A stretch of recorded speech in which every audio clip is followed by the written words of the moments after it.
Hello everyone, I'm Bishi, and today we are playing Ace Attorney for the last time. At least the trilogy will be the last time today. I tried to finish it yesterday, but we did spend a whole hour talking and not playing the game.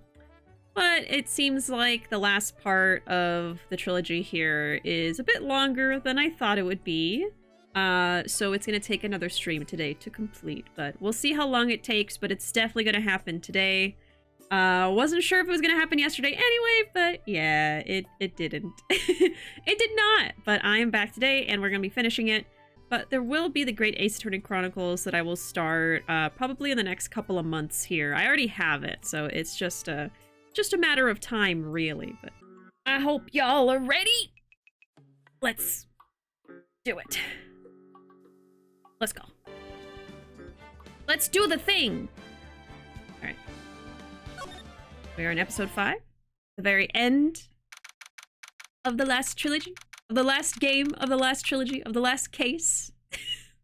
Just all over the place. But yeah, we're hopping back in. Evil twin time. Yeah. Okay. So I have my notes. Don't worry. I have my notes here. Let's see. What was the last thing I wrote down? Dahlia would have been stranded at the inner temple. How is she at the courtroom? Right.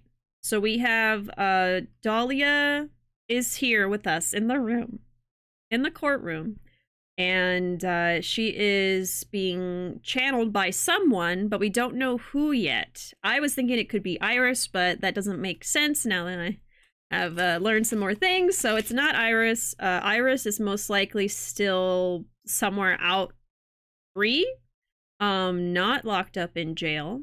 And Dahlia and Iris swapped places when Edgeworth basically had his panic attack because of the earthquake. It hasn't really sunk in that this is the last of the last. I know there are other Ace Attorney games, but it won't be like this. Yeah, like the Great Ace Attorney Chronicles are not going to be about like Edgeworth and Phoenix. I know that because they're supposed to be like ancestors or like a long time ago, so it's going to be different characters. So it's going to be like similar because it's from the same series, but yeah, it's definitely not going to be the same that these last 3 games have been. In order to experience that, they would have to port some of these other games to console so that I could stream them. Damn, it sounds like I missed a lot last night. Yeah, the earthquake and stuff did not happen last night, but we brought it back up in the story. That was actually from like, I think a couple weeks ago. Just sometime recently in the story. Hey, Arkham, welcome. Is it the final time we do the lawyer tango? For now, it is, yes. Tonight is the actual night. I was so disappointed yesterday. I was so conflicted. I didn't want to keep going, or I wanted to keep going, but everyone was telling me it was going to take a long time to finish, so here we are, back again, back at it again, on a Turnabout Wednesday. February 10, 1:06 p.m. at District Court, courtroom number 7. Oh boy. Now then, let's continue where we left off, shall we? Well, witness? Oh, okay, so not Iris. Dahlia is just out now. Dahlia is not hiding her identity. She's just being her true evil self at this point, so. Disappointed in food talk? How dare. The food talk was so fun. It was so fun, but I wasn't disappointed in the food talk. I was disappointed that we weren't able to finish the game yesterday. Even without the food talk, we wouldn't have been able to finish. I would have been like, this is an 8-hour stream. No way. No way. Yes? How can I help you, Mr. Judge? Well, it seems that if we're to learn the truth, we'll need to hear your testimony.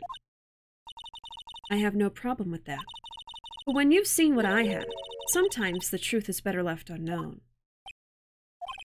In any case, let's hear your testimony. Tell us about the plan that was carried out that night. Is this Dahlia being channeled through Iris, or is Dahlia not dead? So I thought that Iris could be channeling Dahlia, but I forgot that Iris does not have any spiritual powers. Most likely. So Iris is probably not here right now. Whoever is channeling her is right here in front of us. We don't know who it is because they've taken on the appearance of Dahlia. Not gonna say in case I'm right, but I think I might. Right. Don't tell me any theories. I'm still trying to figure it out myself. But yeah, Dahlia is dead, and her spirit is being channeled right now by some unknown person. We don't know who it is yet. We'll see. We'll see. The plan.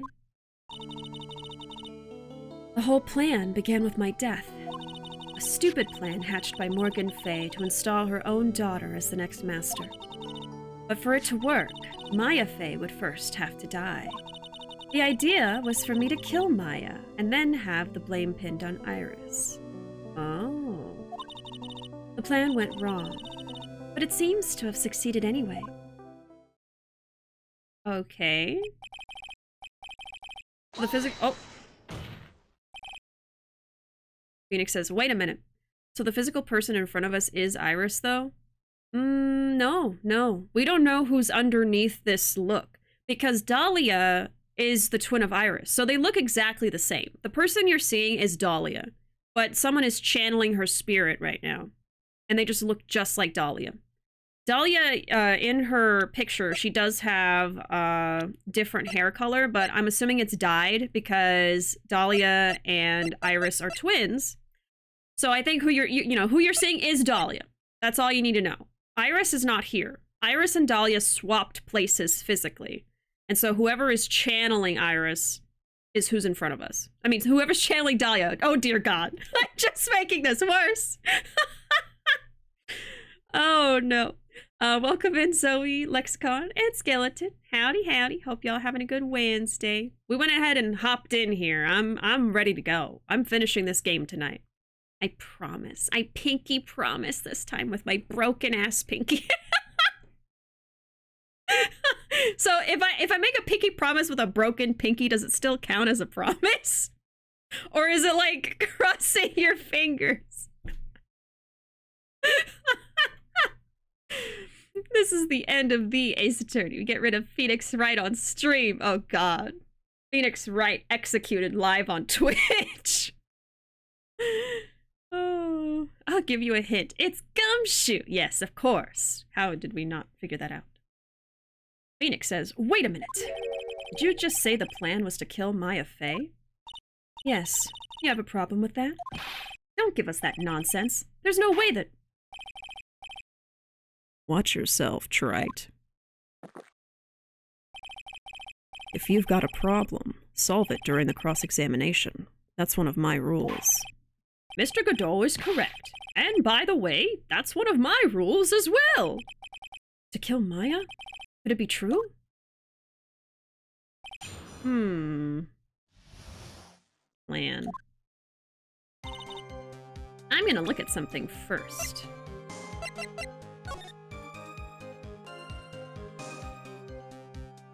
Must channel her spirit, leave everything up to her.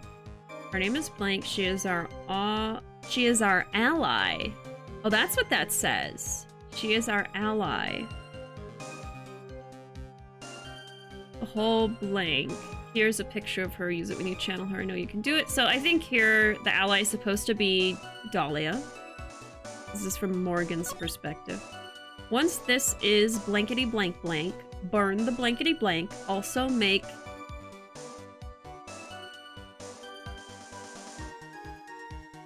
It almost looks like the word says pot, but I know it's not. There's something there, though. There's like a hint of a word. Also make blank. Tell anyone about this letter. What I would think is make sure not to tell anyone about it, but it doesn't... Oh, you know what? I think it says not. Make... Well, sure doesn't... Never mind. It doesn't matter. It doesn't matter. I can't see it anyway. Gravely roast the master in the blank, fires of Hades, and bring our vengeance to fruition. So, it doesn't say anything about Maya or killing someone. I don't know. It's weird. Hey, Caramel. Welcome. Howdy. Howdy. Okay. The whole plan began with my death. You were executed last month, correct? Yes, I was hanged. It wasn't exactly pleasant. How did you manage to discuss the plan? When did you talk with Morgan Fay? Last year. She was transferred to the same detention center as me. Since I was on death row and she was my mother, it was actually pretty easy to meet with her. I see. So that's when you discussed the plan. Huh. Are you crazy? At first, that woman was planning to kill me as well, even though I'm her own daughter.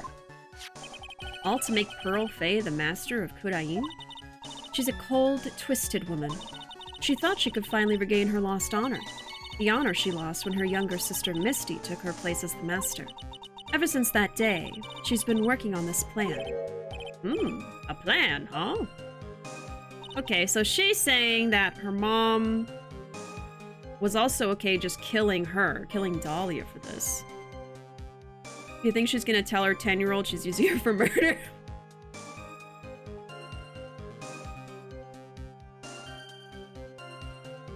Probably not. You got me there. Okay. So this is a separate plan then. We have the paper here, which is meant for Pearl, but someone else read it first.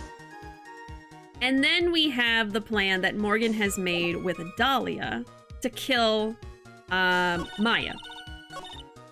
Okay, a plan hatched by Morgan to install her own daughter as the next master. You're talking about Pearl Fay, is that correct? Yes, though at first she had high hopes for the two of us.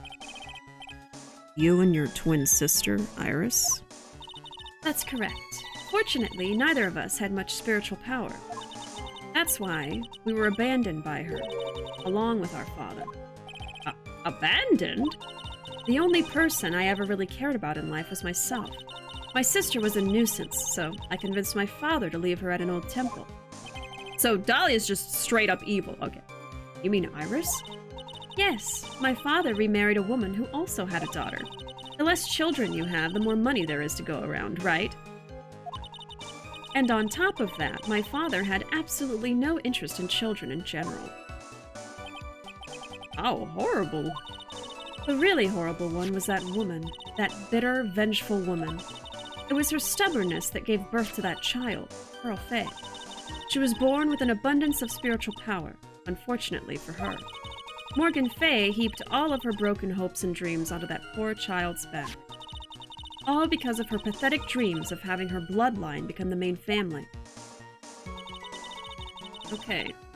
So, this is different from the story that we've heard. We've heard a story that because Morgan did not become the master, instead her sister did, her husband left her because she was not going to get any acclaim, fame, or money being the not master. And then he took his twin daughters with him and left her. So Dahlia's telling us that instead, Morgan abandoned all of them because the two twins were not strong enough. They didn't have any spiritual power really to speak of. So she wanted them gone so she could have another daughter, maybe with someone else that would be powerful. Okay. So, Dahlia claims... I always have to put that because you never know if they're lying.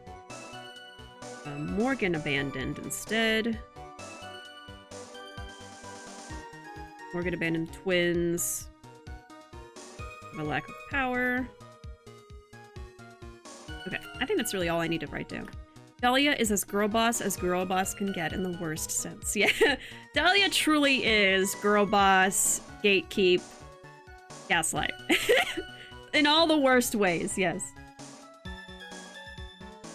For the plan to work, Maya Fay would first have to die. Maya would have to die? But why? For our bloodline to secede as the main family, thus making Pearl the new master. The remaining descendants of the current master had to be taken care of. But Pearls would never agree to a plan like that. She adores Maya. How sad. You still don't get it, do you? What Pearl wanted had nothing to do with it. Morgan didn't care one bit about Pearl. The only thing she cared about was the position of the master. That's all. That's ridiculous. She was willing to sacrifice anything and anyone to achieve her goal. The life of her daughter, and naturally, the life of Maya Fey as well. How could anyone do that? 'Cause she's bad! She's evil, Phoenix! Yeah, so I want to just jot down Morgan doesn't care about Pearl. And wants to use her to become the main bloodline. Even though, like, Morgan is in prison right now. I don't think she's ever coming out either. So it's kind of like, really? You're still trying to mess up everything from jail? Idea was for me to kill Maya and then have Iris blamed. You? You were going to kill Maya? Pearl didn't need to know anything about it. All she had to do was to follow the instructions in the letter and channel me. Ah, right. Then I would have simply used her body and finished the job. In any case, you know how terrible that sounds? Like, okay, yes, this is a murder, right? But possessing the little girl who loves Maya and using her to kill Maya is so horrendous. She loves Maya. Oh my god. So that's not what happened, because Pearl tried to channel Dahlia and someone else beat her to it. I guess, thank goodness. So she wasn't involved. Morgan Fey is like the pettiest villain. Even from jail, she's still causing issues, right? Where are the Ghostbusters when you... Like I said yesterday, where's the exorcist? Okay, get the exorcism going right now. I think people in chat were saying yesterday, I didn't read it out, but like only demons can be exorcised. This is a demon, all right? This is a demon. Dahlia is evil, okay? She may be a ghost, but she's so evil, I think she became a demon instead. She's terrible. I mean, Morgan is also terrible. I think if we were to kind of like sit back a little bit and try to actually critically analyze what's going on here, I would say Dahlia probably is also a tragic character, because she is the way she is probably from her upbringing and how Morgan is as a mother, and then the father not really caring about them either. You know, all of that stuff. But at the same time, she is doing terrible things, even in death. Yeah, but Iris is okay. Right. Right. And you know, that might actually be a testament to, like, I mean, reality, right? Like, two people can be in the same situation, raised by the same people, but one person turns out, I'm gonna break the cycle and not hurt other people. And one person grows up and says, I'm gonna make everyone hurt as bad as I'm hurting. You know what I mean? So actually, you could probably write a frickin' paper about just these twins. Just this situation with these characters. You probably could do a whole analysis of that. Trauma does not excuse this behavior. Exactly, right? Like, I just wanted to take a step back and be like, okay, I'm calling her evil and a demon, but I do recognize why she is the way she is. But also, she's doing terrible things. And it's not an excuse, right? So, yeah. Permaban her spirit from the living plane. Yeah, right, please. She's basically a serial killer. Yeah, yeah. And that, you know, oh my god, not to get into a whole tangent all over again, we just started. But just a really quick aside. I truly despise in true crime cinema, true crime, you know, media, when, you know, we have a real life person who's done terrible things, serial killer, murderer, whatever, and they just go into like the sob story of why, you know, they were treated badly and that's why they kill. And it's like, there's plenty of people that go through the same thing that don't kill people. You know what I mean? So it's like, it's a reason, but like, there's a lot of media out there that kind of like, there's a difference between just like talking scientifically about like, okay, these are the reasons why, you know, someone might become that. And there's a difference between that and like, oh, so terrible, treated terribly, and went through so many bad things, blah, blah, blah, blah, and that's why they felt like they had to kill to feel alive, or something like that, you know? It's just like, it's so gross. It's so gross. there's a difference, you know. You can talk about like the science of how a person becomes that way, and not like, you know. It really depends on the show and the movie, because like sometimes they just go down the wrong road with that, and it's just, you know.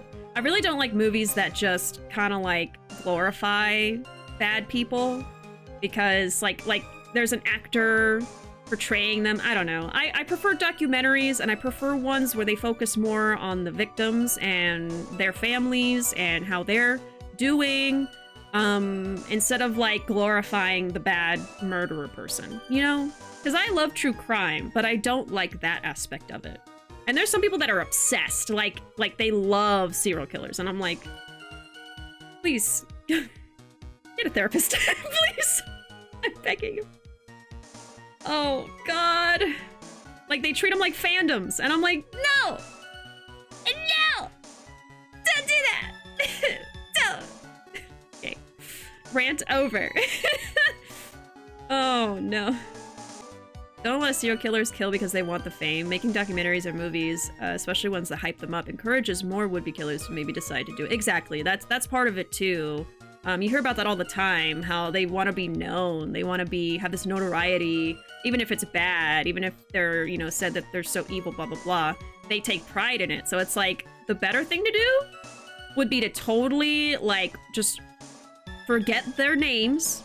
Like, maybe you can still educate on, you know, what leads to people doing these evil things so we can prevent it. Stuff like that. Learn about it, educational stuff.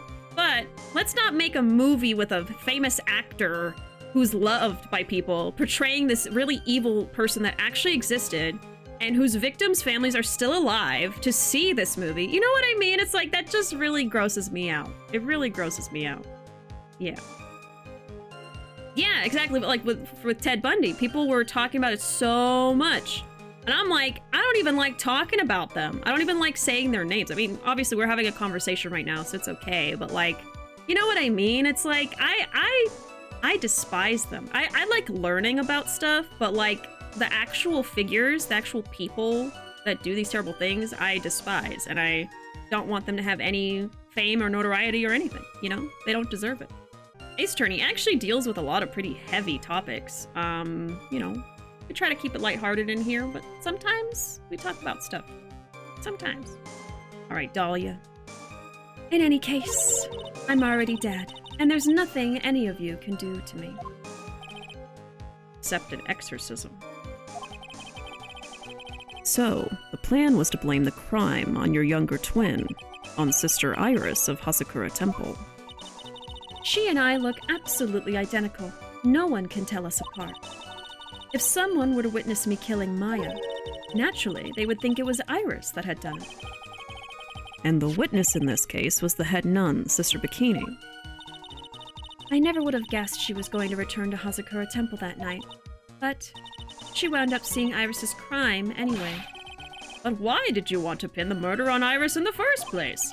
She's your twin sister, isn't she? She doesn't care? Twin sister? Don't make me laugh. She's nothing but a backstabber. I couldn't care less about her. Backstabber? You just don't understand. You never will. Anyway.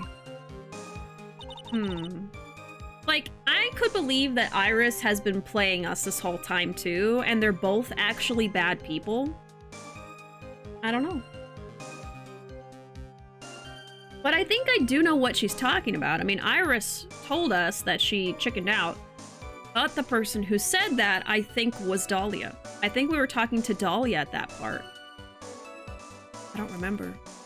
Sometimes we talk about stuff, like fast food. Yeah, that's a more common category of conversation here. I don't know, things got pretty heated over burgers and fries yesterday. Yeah, I was starting to feel a little bad. I was like, are we actually fighting right now? Because I was feeling lighthearted about it, but I don't know. It's getting pretty intense there.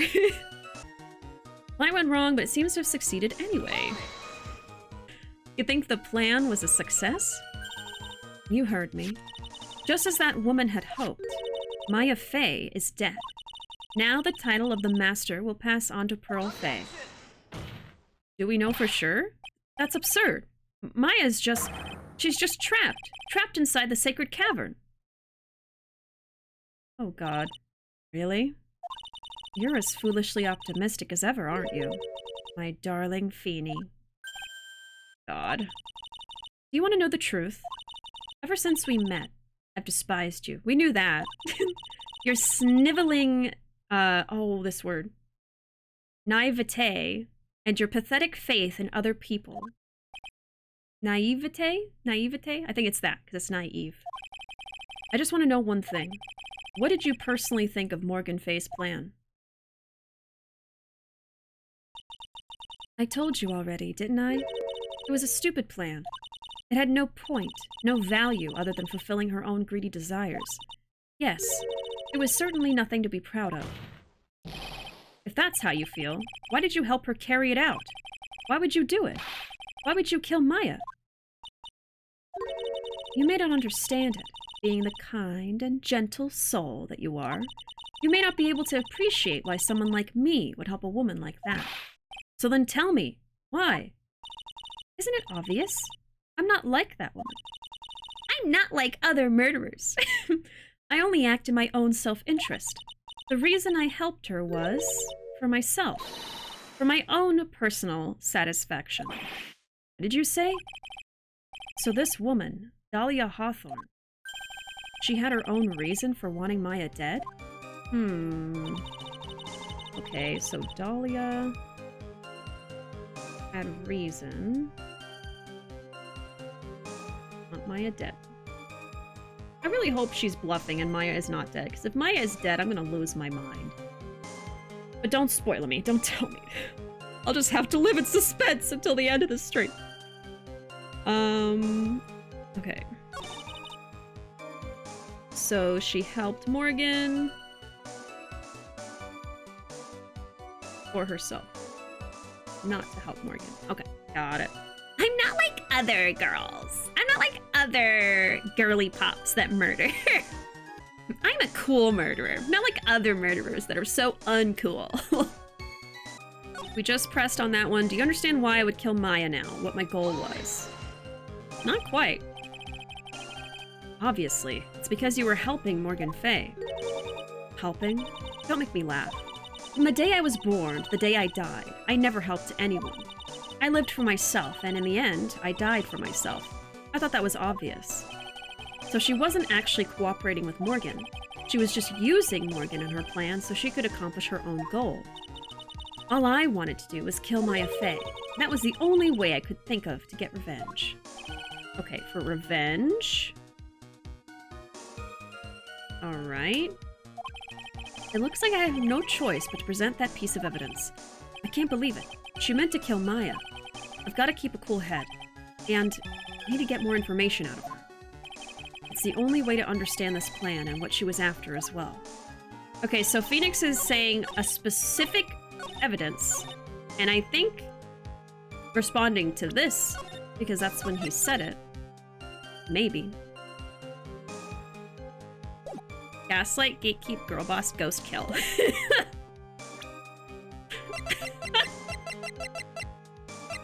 Alright, let's see.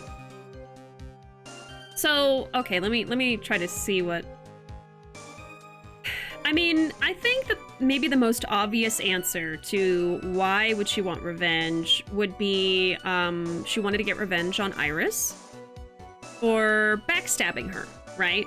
She sees Iris as a traitor.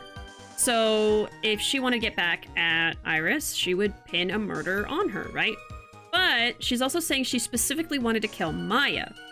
So I have to think about why Iris, or Dahlia, would want to kill him. I might be interchanging their names. I'm sorry. I can't keep it straight. Let's see. I know who I'm talking about in my head, but like, the words might not match. Okay. Morgan Fay.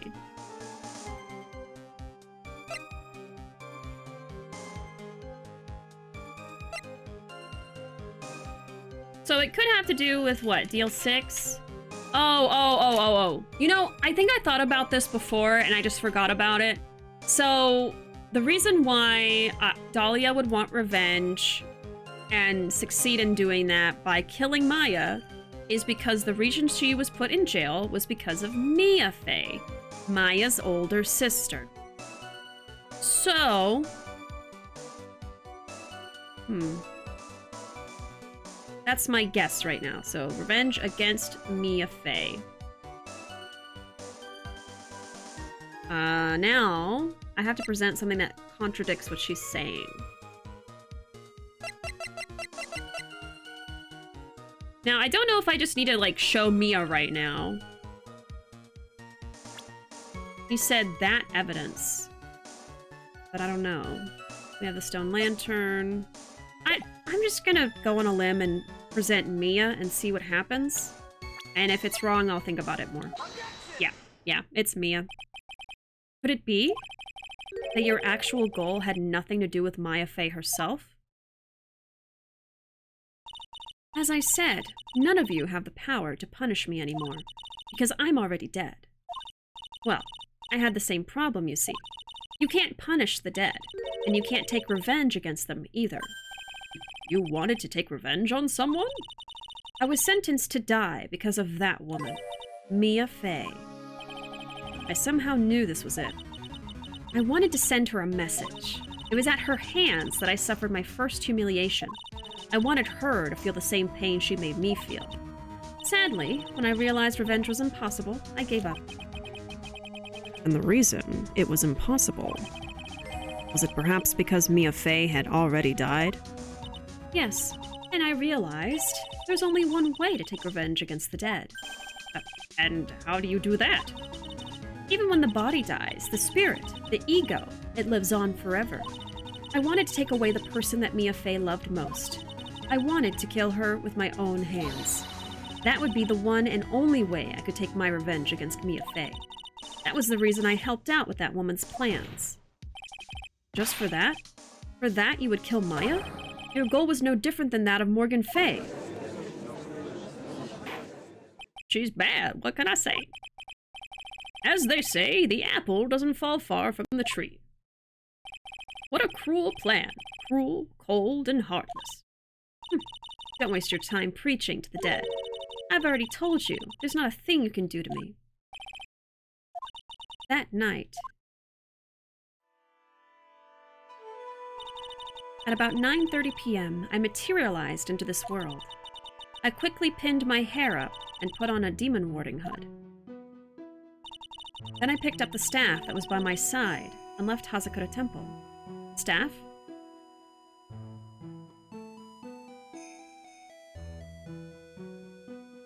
She picked up a staff? The only person I know that has a staff is their, Elise. Dahlia picked up a staff. I don't know. Might not matter. You never know. So, it was Elise Dunam who channeled her after all. Yeah, okay. I immediately made the connection. Okay, yeah. So, Elise channeled her. But Elise is dead now. So, someone else is channeling her. In this courtroom. Materialized? She girl bossed into existence. Yes. That is some circular revenge. Yeah, just... Oh my god. It's diabolical. Do you think Dahlia and Mia see each other in the ghost world? No, because Mia's in heaven. Yeah. If there's some kind of a heaven in Ace Attorney, Mia is there. She just like, alright, I'm gonna find Mia in the afterlife. And they just like start fighting. But they're like spirits, so like nothing's happening. They're just phasing through each other. Oh my god. Hi, have you heard of my new MLM? It will make you lose weight and clear any pimples and cure cancer. Hashtag girl boss thing. Oh dear god. Dahlia totally would be part of an MLM pyramid scheme. Dahlia, but she would know, and she would be at the top of the pyramid and just make everyone else make money for her. That's the thing. She's bad. She's evil. Okay, so she picked up the staff, so that means Elise channeled her. That is really odd. Why would she do that? I'm so confused. That ridiculous head nun never noticed a thing. Oh my god. She left Maya Fey at the inner temple. and wobbled back, clutching her poor old back. What did you do then? That kid was easier to handle than I had hoped. I caught up with her in front of the stone lantern. Then I took out the dagger I got from the storeroom and...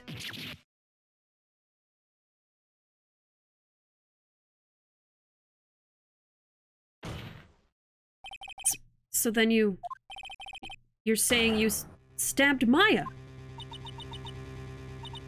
It's strange, but I don't have a clear memory of what happened after that. What does that mean? No clear memory? I don't know. I think I was stabbed. You were stabbed? At the last minute, Maya Fey must have stabbed me. I'm sure of it. That's not like her at all. Maya wouldn't stab a French fry with a plastic fork. Would it? Well, who eats French fries with forks, I guess? Okay, so... Oh my god, this is gonna get complicated. So... Dahlia... channeled by... Elise... stabbed Maya. I don't even know if I believe that right now. Stabbed Maya. Then felt herself stabbed, but doesn't know who did it. Okay, so stabbed by question mark. Every time I see MLM, I think of pronouncing it MLM. That makes them sound nicer. She would start the MLM. Yeah, exactly. She'd get into an MLM knowing how evil they are and just run the pyramid scheme. Yep, yep. I wish MLM was the only type of MLM. Yep. I mean, MLM can also stand for men loving men, which is also great. So I'm like, ugh, I hate that, like, it's also associated with pyramid schemes. Oh. Dahlia's the CEO of the MLM scam. Yep, yep. Oh, yes, yes, Zoe says it too. The only valid MLMs are MLMs and men loving men. Yes. If the fries are covered in sauce, sure. That's true. Let's not get on the fries again. Cheese fries. That's true. That's true. Flip that MLM over and you get a Woolawoo. WLW.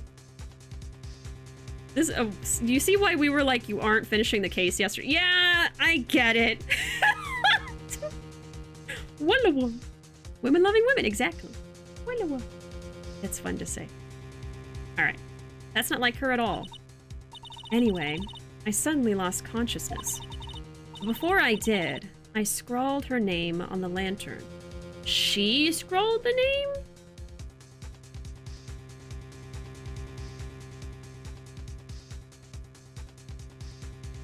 Dahlia channeled by police. Wrote Maya's name. Okay.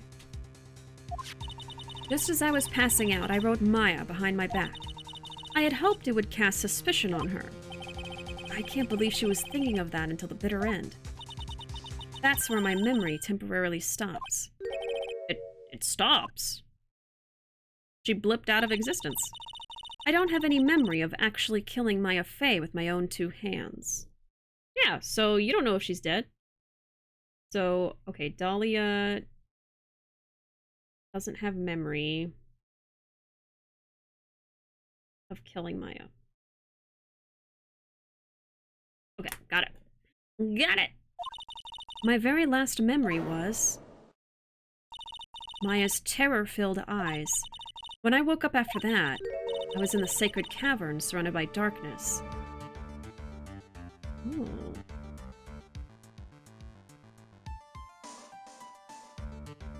How'd you get in there? You were in the sacred cavern? The entrance was sealed with one of those trick locks. Somehow, I had been trapped in there. But how did you wind up in there? I'd like to know that myself. Anyway. Okay, so... Ow. She was locked in there. Anyway, I was worried. I didn't know whether or not Maya Fey was dead, and I swore I wouldn't return to the underworld until I knew I had killed her myself. For a ghost, you're one tough cookie. I wanted to get out of there and make sure she was dead, but I couldn't do it. I couldn't get out. The trick lock stopped you, huh? I didn't know how to remove it. So then you're saying you were actually confined against your will inside this sacred cavern? Yes. I wanted to get rid of that annoying lock as soon as possible, but it wasn't easy. I kept getting interrupted while I was working on it. Interrupted? It was early in the morning, but someone came into the training hall. Okay. Dahlia tried to get out, but was interrupted. Okay. What? Who? Would it have been Maya? I thought the same thing, but I couldn't see. Why not? If someone had spotted me, I would have lost my chance to take revenge, so I made sure to hide myself well at the back of the sacred cavern. That morning, only 2 people could have gone into the training hall. Maya and Pearls.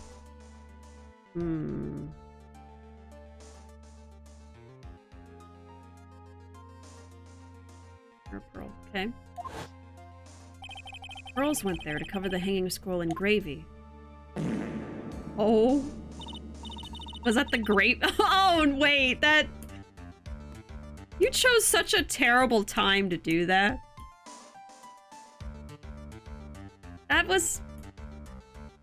That is... I'm not even gonna voice it. I'm not even gonna put words to what that implies. Terrible. Terrible. Welcome in, Flame. You've done it again. Finally managed to remove the lock, but I was too late. What do you mean by that? The flies had already started to gather. The bridge had been fixed and the police had started their investigation, correct? Naturally, I couldn't go out. So instead, I returned to the cavern and put the lock back on myself. I realized I wouldn't get a chance to see Maya's corpse as I had hoped. But just then, Lady Luck showed up. Lady Luck? After that big earthquake, she showed up, all by herself. The real Iris? She said she'd come to make sure the sacred cavern was all right. Stupid girl. I came out from the sacred cavern and got a feel for the situation.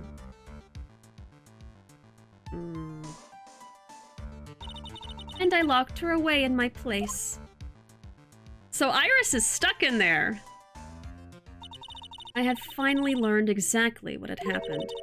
It was then that I learned that the plan had actually succeeded. What do you mean your plan had succeeded? I had misunderstood one thing, you see. That night, the one that had summoned me. I had assumed that it was Pearl Fay. Well, of course you would have assumed that. It was written in the instructions. But I was wrong. The person that had actually called my spirit back was... Misty Fay, the picture book author. Oh, what? Well, that's really the only possibility, isn't it? After I lost consciousness in the garden, it was her body that was left lying there. Yeah. Iris is just stuck in a cave. Yeah, and it's not really livable conditions, so... I don't know if Iris is okay. Okay, let's see.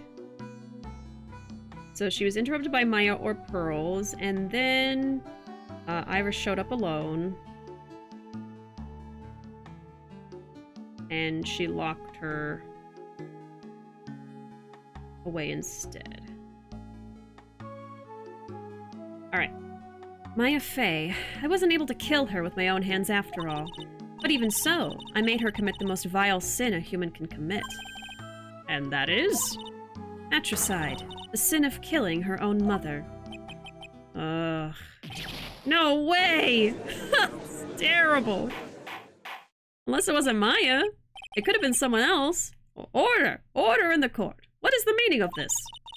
It's true that I was the one who attacked Maya Fey, but even so, the murderer who actually snuffed out Misty Fey's life was none other than your darling little Maya. Ridiculous! That's nonsense! Are you sure about that? Just think about it. There's even evidence supporting these facts, isn't there? What? What do you mean? What is this so-called evidence? The fact that Maya Fey has disappeared is evidence enough, isn't it?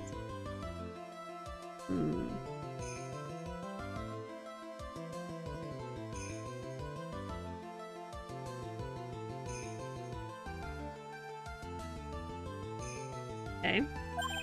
Huh? I know, it's like, huh? What do you mean? The idea that she's still in the sacred cavern is just ridiculous. She wasn't able to escape from the inner temple, that much is obvious. In that case, there is only one place she could be. Where? Do I have to spell it out? The bottom of the Eagle River. Where else? Hello? We're jumping to conclusions here. Eagle River.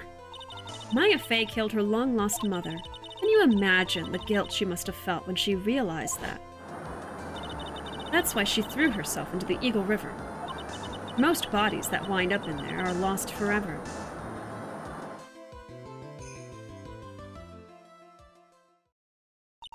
So, what do you have to say now, Beanie? Oh.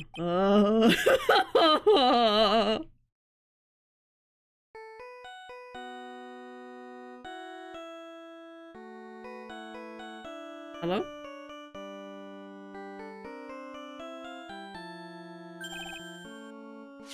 Oops. Sorry. That's my phone. What kind of ringtone is that? I thought so. I was like, isn't that Godot's theme? He forgot to silence his cell phone. He has his own theme song, and it's on his phone.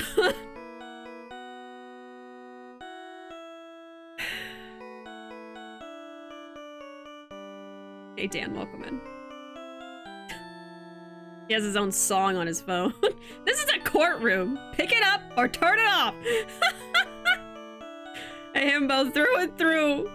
Pick it up. A murder trial. The disrespect. The disrespect. And I will say, I gotta correct it every time. A himbo is kind to women. Godot is not. He does not respect women. So he is not a himbo, he's just a jock. There you go. Yeah, he lost his himbo status. We started saying disrespectful stuff. There you go. What kind of ringtone is that? Yeah, he only respects coffee, exactly. Godot here. Okay, thanks. I'm just waiting on my Domino's order. Sorry, everybody. Was it something important? They just finished removing the locks from the sacred cavern. That's great. What about Maya? There was a woman in the cave. Was it Maya Fey? It was the accused, Sister Iris. Huh? Don't look so surprised. I locked her in there yesterday. I just finished telling you that. So, what about Maya? Where is she? There was no one else found inside the sacred cavern. No, it can't be. I mean... Okay, I got a feeling that this is what was going on. I want to say like maybe 20, 15 minutes ago. So, Dahlia says that she lost consciousness after Elise was stabbed. And then suddenly she woke up in the sacred cavern. But her waking up in the sacred cavern means that somebody in the sacred cavern channeled her spirit. And it wasn't Elise, because Elise had already been killed. So who could have been in the sacred cavern that could channel her spirit? And that isn't Iris, isn't Pearl, isn't Elise? Maya. I think Maya's right in front of us. Now what I want to know is why Maya would channel Dahlia. I don't understand. I don't know why, but I think that's what's happening. But don't tell me, please. So I think Maya's right in front of us, channeling her for some reason. Let's see. Okay, so they open the cave. And they find Iris, which is just what Dahlia said. Okay. It was Manfred von Karma!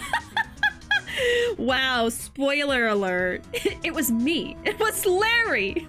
All of you just spoilering me. This is terrible. It was Sister Bikini all along!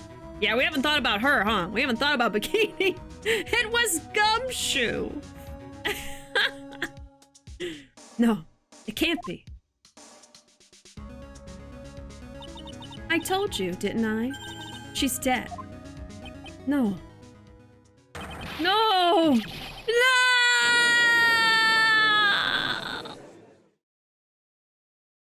I mean, to be fair, that'd be my reaction to learning Maya has died too. I just don't believe it. I don't believe it. It seems that this case has come to an end. A tragic end. I don't think so. Sadly, it appears the killer of Elise Dunham, also known as Misty Faye, was her own daughter, Maya Faye. You're gonna believe an evil ghost?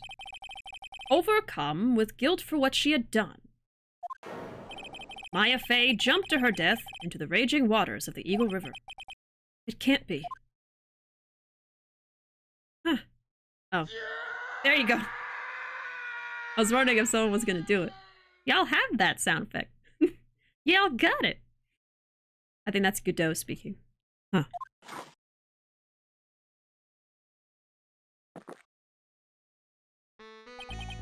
Tried.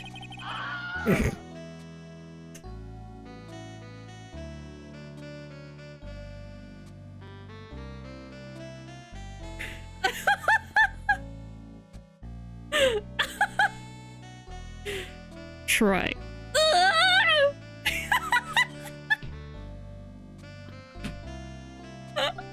That was Godot. Me and Godot.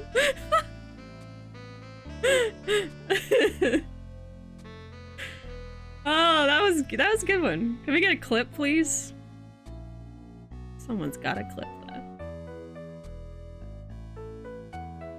Oh. Tried. Have you ever heard this one? Once you eliminate the impossible, whatever remains must be the truth, no matter how improbable it may seem.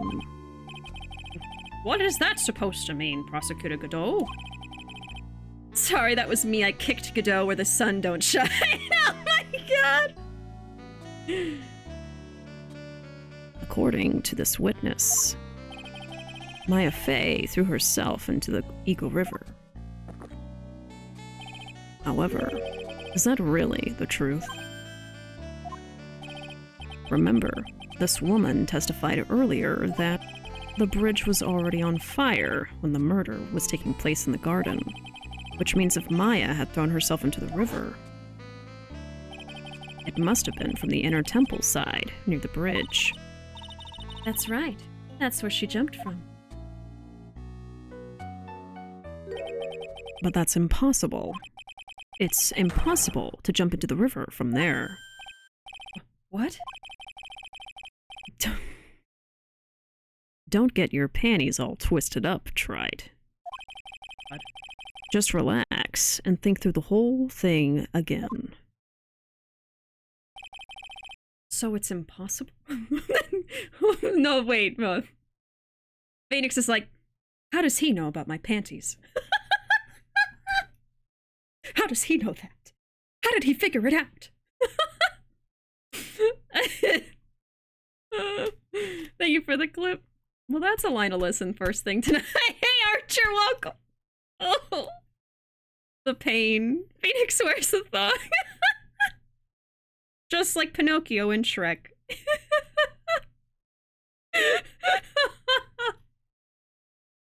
Oh my god, thong wearing king. I don't even know what I was gonna write down. Okay, so Maya couldn't be in Eagle River because impossible. to jump from inner temple side. Okay. Got it. Seems more of a jockstrap twink to me, but to each their own. I mean, everybody's different. So simple. Maya couldn't have thrown herself into Eagle River, gosh. Well, Mr. Wright, Miss Hawthorne claims Miss Fay threw herself into the river from the inner temple side. Do you have any evidence that refutes this claim? Oh yeah, look at all the rocks and dirt that are there. It's impossible to jump into the Eagle River from the inner temple side. No one knows that better than this witness. What did you say? 11 years ago, you jumped into the very same river. Mm-hmm. Just take a look at this overhead map. Yeah, I knew it was the same place. I knew it. As you can see, below the cliff on the inner temple side is a big rock shelf. Oh, you're right. She wouldn't have reached the river if she had jumped off from there. In other words, if she had jumped, we should be able to see her body in this photo. Ah.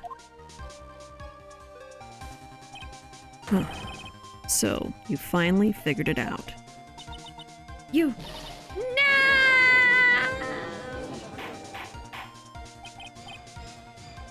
Order! Order! You're just playing with me. Maya Fay's body is at the bottom of the Eagle River. There's nowhere else she could possibly be hiding. You sure about that? Miss Hawthorne, have you ever heard this one before?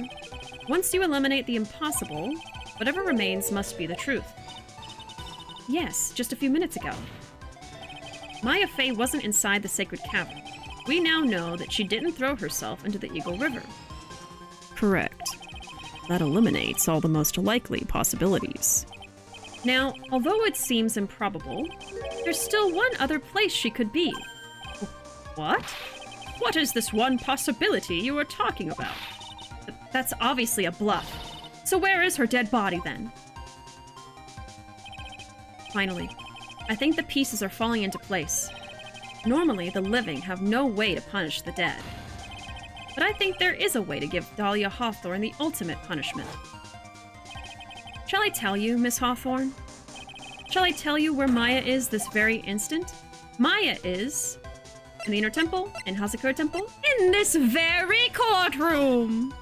She is in the room with us right now. There's only one possibility left. I'm gonna save just in case. Namely, she's right here in this very courtroom. What? Maya Fay is here? You say she's here in my courtroom? Dahlia Hawthorne, I seem to recall that you said I had misunderstood one thing, you see. So what? But I think there's one more thing you misunderstood. What do you mean? Tell me something. At this very moment, who is channeling Dahlia Hawthorne? Why, that's obvious. It's Pearl Fay, that pathetic little sniveling runt. You're wrong. Pearl's tried, but she couldn't do it. I've never failed at channeling someone. This is the first time it's happened. Isn't there any explanation for why you couldn't channel a spirit? It could happen if someone else was already channeling the same spirit. Oh, and then Pearl did say she kept trying to channel the spirit and couldn't do it, because Maya has been channeling Dahlia since this morning, when Pearl was already trying. Ooh. Hey, Cuddle, welcome. Someone called me before Pearl did? Oh my goodness! Thank you so much for the 100 bits, Cuddle. Thank you. Where did the coffee come from? From Godot? We have a few theories, a few running theories. There might be a sad intern somewhere preparing countless millions of cups of coffee. He might have some kind of psychic powers, some kind of coffee magic. I don't know. Where did his coffee cup just go? It's just broken on the floor. There's like a whole pile of broken porcelain next to it. Or whatever coffee mugs are made of. Nano machines? He's using advanced technology to make infinite mugs of coffee. Unpaid intern barista whose quality of life is not great. Yeah, he doesn't probably treat them very well. Someone called me before Pearl did, but who? Pearls even tried again on the day after the crime, but she couldn't do it. What could that mean? I think the truth is becoming clearer to you right about now. Am I correct? Ah! It wasn't Pearls that channeled you. There was someone who called you before she could. Maya! This is an easy one. Pearls couldn't do it, and Misty Faye is gone. There's only one possibility left. Come on already, I can't stand the tension! Dahlia Hawthorne. The person channeling you right now must be Maya Faye. What? What? Maya! But how could that be? Remember what this witness, Dahlia Hawthorne, said about her goal. She said that her goal was to kill Maya Faye. Yes, that's right. But if Maya channeled the spirit of someone that was trying to kill her... Huh. Well, Gramps, what would happen? Would it be? It looks like you finally understand, Your Honor. Well, I don't. What are you going on about? What I'm going on about is the reason Maya channeled you, and there's only one reason. To protect herself from you. To protect herself? From me? Yes. On the night of the crime, you were only interested in one thing. Killing Maya Faye. The path back to Hazakura was closed off and there was nowhere for her to run. So then the problem became, where would be the safest place to hide? You mean, that's when she channeled me? All this time, you thought you had been channeled by Pearls. That's why it never occurred to you that Maya's hiding place was you. No, don't say that! She's losing it. You're saying that I, Dahlia Hawthorne, was played for a fool by that little whelp? Maya Faye killed herself. Isn't it obvious? Sorry, but no. It would have been impossible for her to jump into the Eagle River. This was the only avenue of escape open to Maya. The only way that Maya could disappear from the inner temple. I don't believe you. A stupid little girl like that who has never been out in the real world. She could never have come up with a plan like that. Who could have ever given her such a brilliant idea? Well, me, of course. Oh! But Mia! Hello? Where was Pearl? Was Pearl just like standing like under the table because she's 8 years old and was just like she's just, when did Pearl get there? She's just like I'm here too. Suddenly Mia is here. She was hiding. Oh my god. Her brain was too smooth. There's no way. Not enough wrinkles. What happened? I'm so confused. Just now? This is Pearl, channeling Mia. That's why it looks like a combination of Pearl and Mia together. I'm just like, I don't know where Pearl was because she was not standing next to us. So I'm like, why is she suddenly here? Pearl, maybe Pearl just was overtaken by the spirit of Mia and then she just like hopped down into like the pit. I don't know what's going on, man. Oh. Also, welcome in, wizard. Maya's not dead. Okay. Mia Faye. It's been a long time, Dahlia Hawthorne.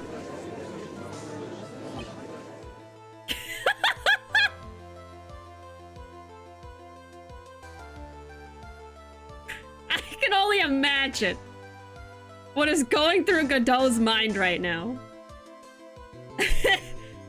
He was in love with Mia. Mia died, and now here she is in front of him. Just... oh my god. So, it's true. It was you.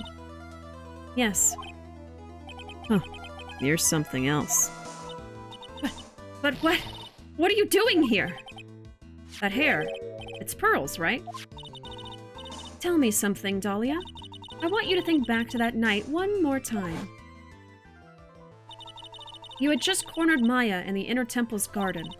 And then, in the final moments of the fight, you lost consciousness.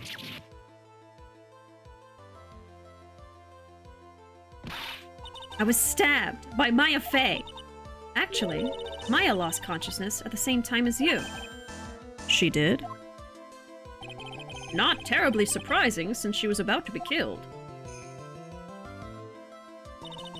When she woke up, she was in the training hall. That's when Maya decided she needed help, so she channeled me. She explained in a memo the situation she was in. She asked me what I thought she should do. She did that? I can't believe it. Of course, I didn't have all the details.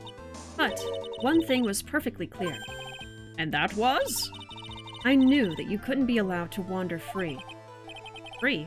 What do you mean? It was a race against time, so I wrote down 2 things that Maya had to do. Channel Dahlia Hawthorne as soon as possible, and lock herself in the sacred cavern until help arrived. So it was Maya who put that lock on there. I figured. Yes, but why did you order her to do those 2 things? If she hadn't done it, Dahlia Hawthorne would have been channeled by someone else. Like Pearls. By one Pearl Fey. Pearls? Yes. Pearl didn't properly understand the plan, so all she was trying to do was follow her mother Morgan Fey's instructions. If she had succeeded in channeling Dahlia Hawthorne's spirit, things would have turned out very badly, to put it mildly. So that's how it was. Dahlia Hawthorne would have used the body of Pearl Fey to kill Maya at all costs.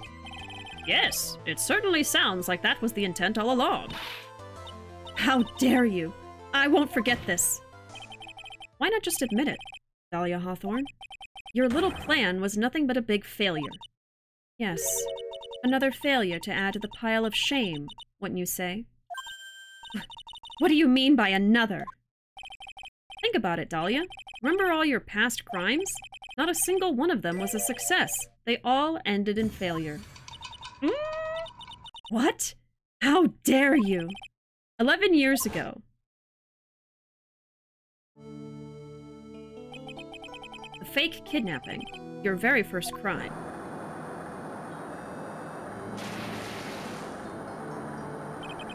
You got your hands on a $2 million diamond, but...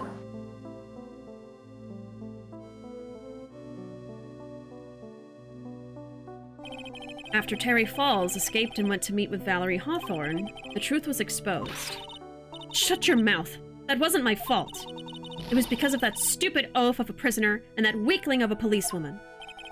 And then, 1 year later, you tried to kill me. Well, I'm still alive, but...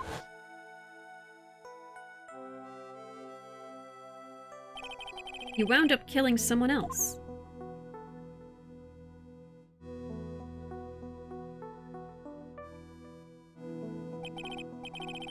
As a result, you were sentenced to death. Yeah, she never did anything but mess up and fail. It's one stupid move after another for you, but it's no longer funny. You wipe that smug, happy-go-lucky smile off your face. And now this. You've messed up again. You let Maya Fey escape. Even though she was right there in front of you.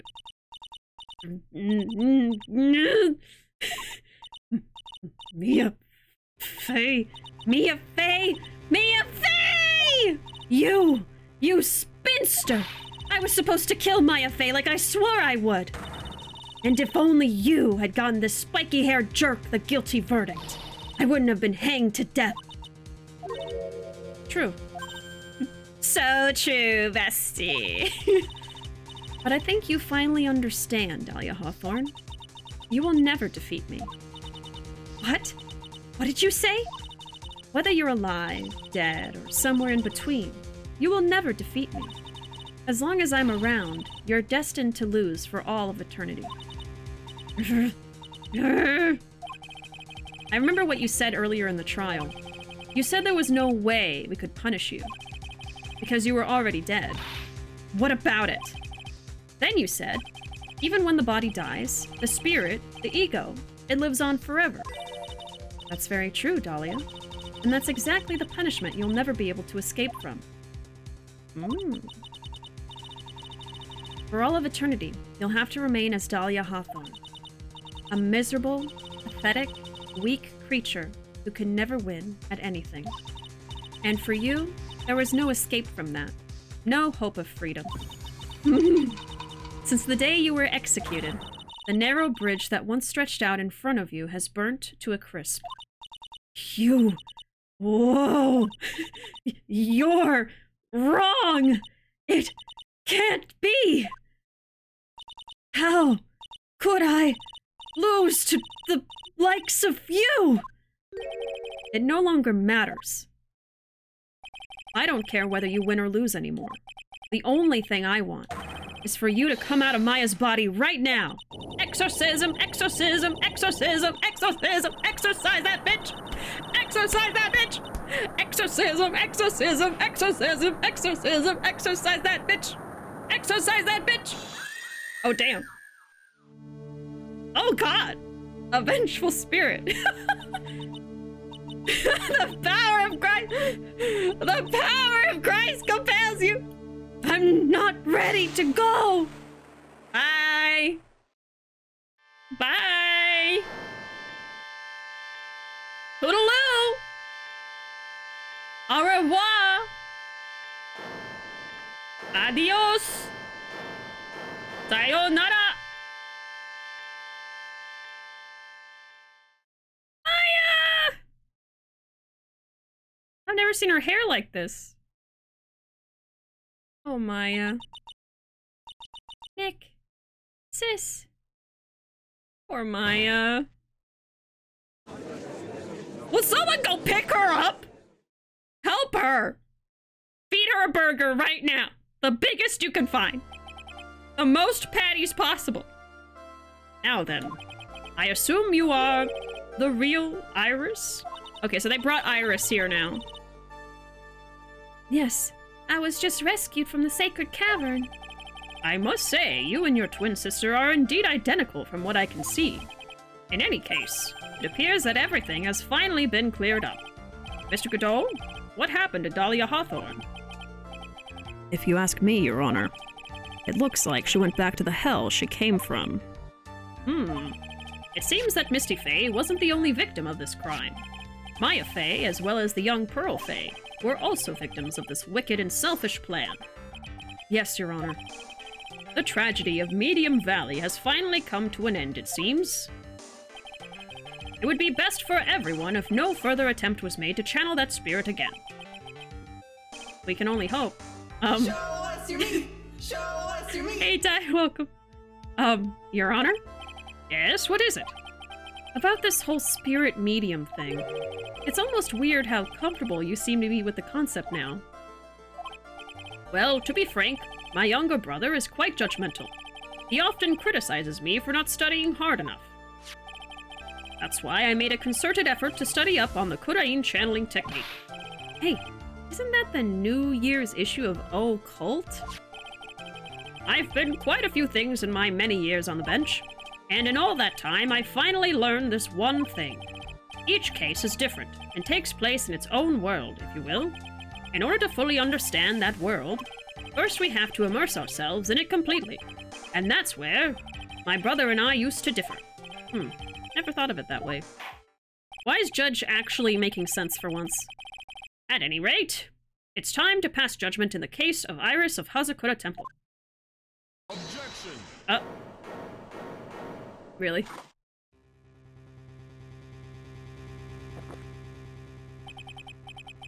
You're a little too fast with that gavel, Your Honor. What do you mean by that, Mr. Godot? This trial, it isn't over yet. That's what he means. What? Tried. Remember what Miss Evil Spirit said in her testimony? Huh? Dahlia's testimony? I caught up with her in front of the stone lantern. Then I took out the dagger I got from the storeroom and... It's strange, but I don't have a clear memory of what happened after that. I think I was stabbed. Oh, so are they saying Iris stabbed her? Just as Dahlia Hawthorne was about to attack Maya, she was stabbed and killed by someone. Yes, that's right. Oh no! Well, if Iris did it, then that means she killed Elise, but it was to help Maya. Oh man. So it was murder, but not like evil murder. Oh god. Oh jeez. All right. Thank you so much for the clips. That was a good Bishi moment. I'll nominate this for clip of the year. We absolutely will have that in the next top clips survey. Oh boy. But wait, there's more! We have yet to find who killed Misty. I'm pretty sure it's Iris at this point, but we'll see. Lethal force is generally acceptable in protection of a third party that was facing death or great bodily harm, at least in the US. Now, the thing is, this is in the Japanifornia. Japan/LA. So I don't know what laws they're using here. Originally in Japan, and then the English version, they're in Los Angeles. So who knows, really? Who knows? We'll see. Yes, that's right. The person that was ultimately killed was a spirit medium that channeled Dahlia. Elise Dunam. No, Misty Faye. But who killed her? We still don't know who did it. This isn't over? It's not over till it's over. Unless someone else is found guilty, the accused is still on trial. We can't let her walk until there's evidence that proves her innocence. No way. But this court isn't prepared for any further testimony. The prosecution is ready to call our final witness. Final witness? This one will clear up the whole mystery. The mystery of who killed Misty Faye. Indeed. Is it really all right, Mr. Prosecutor? Of course it's all right, Madame Attorney. Very well then. Who is this final witness? Isn't it obvious? There's one person who saw the whole event and will put the final dagger in this case. So, someone who saw the murder take place? The very person who saw her mother killed in front of her own eyes. Oh, you mean Maya? You can't! She can't testify after what she's just been through. We need to find the truth. The prosecution calls Maya Faye to the witness stand. Can't we give her, like, maybe a day? Can we not maybe, like, give her a day? Just a day? Like, one? This isn't even for me. This is for Maya. For Maya. Very well. But first, we'll take a brief recess. Okay, well, she gets 20 minutes. We'll have to wait for Miss Faye to recover before summoning her. Once we receive the doctor's permission, we will proceed with the trial. Hey, Trite. I've got something to say to you, so listen up. What is it? I don't think much of you as a lawyer. It's always the same with you. You somehow manage to just squeak by without even a faint understanding of the case. Some beautiful woman always seems to come dashing in at the last minute to save you. You've got some nerve. But that's not going to happen this time. This time, you're going to have to do this by yourself. That's enough. This court is now in recess. You know, I do kind of like that that's the thing that happens, though, because it's kind of like, instead of a damsel in distress, it's Phoenix in distress. And, Mia or Maya or even the 8-year-old Pearls often will come in and save the day and help him and do the last thing that needs to happen to fix everything. It's like, you know what? Valid. February 10, 2:56 p.m., District Court, Defendant Lobby Number 1. I'm truly sorry about everything. You were working so hard to defend me, but I was missing all day, and we didn't even have a chance to talk. She's right. When I met Iris at the training hall yesterday, they had already switched places, and Iris was inside the sacred cavern. I wanted to at least be in the defendant's box today to root you on. Well, it wasn't your fault. You were locked up this whole time. There's something more important than that, though. I have to ask you, why did you help your sister out as much as you did?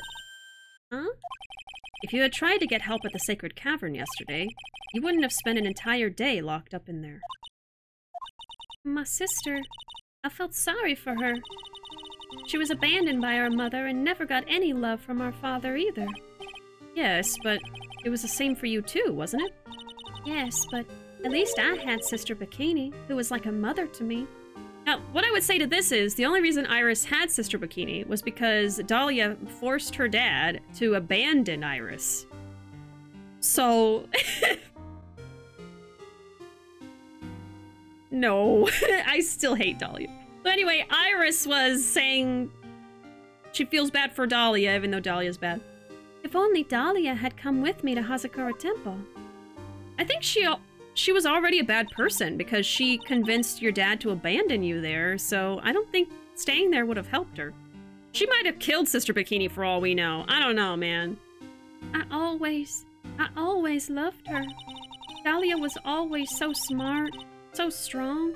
She never complained about a thing. That's why I promised her that I would help her. Are you talking about the fake kidnapping case 11 years ago? Yes. I wanted to be useful to her in some way.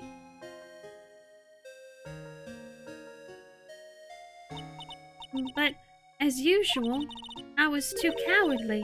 At the last minute, I ran away. Because of that, Dahlia's stepsister Valerie ended up... Oh man, I forgot he did that. That was the case that wounded Mia so badly.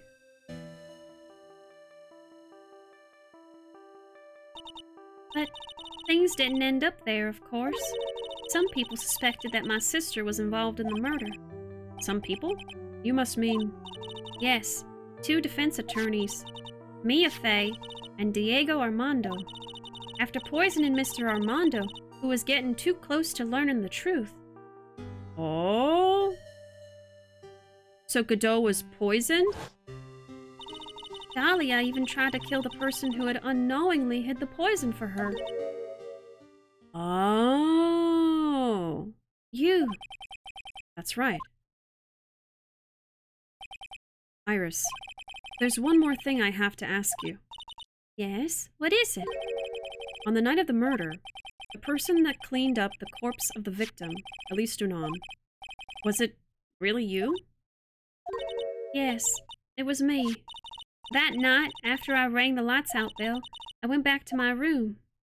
This is important. So... At around 10:30, I received a call on my cell phone.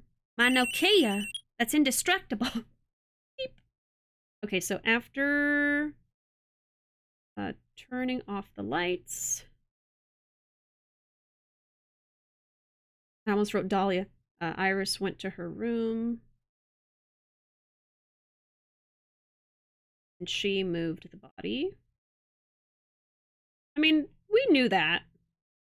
But I guess we're getting confirmation now. Who else had one of those bricks? Oh, I did. I remember playing, what is it, Snake? The one where it, like, eats the apples? I remember playing that on a Nokia phone. Yes. It's so weird being the age that I am, and that I think a lot of you probably are too, of like in between the eras of like Nokia phone and like floppy disk and like the now, which is freaking touch screens and stuff. I remember when I first had a touchscreen phone, I actually hated it because it was so fragile that I actually broke it. And I'm not like I wasn't not careful with my things, but it was in my backpack. I guess I was treating it like I would my other phones. And it like must have been on the bottom part of the backpack and just got crushed by something and the screen broke.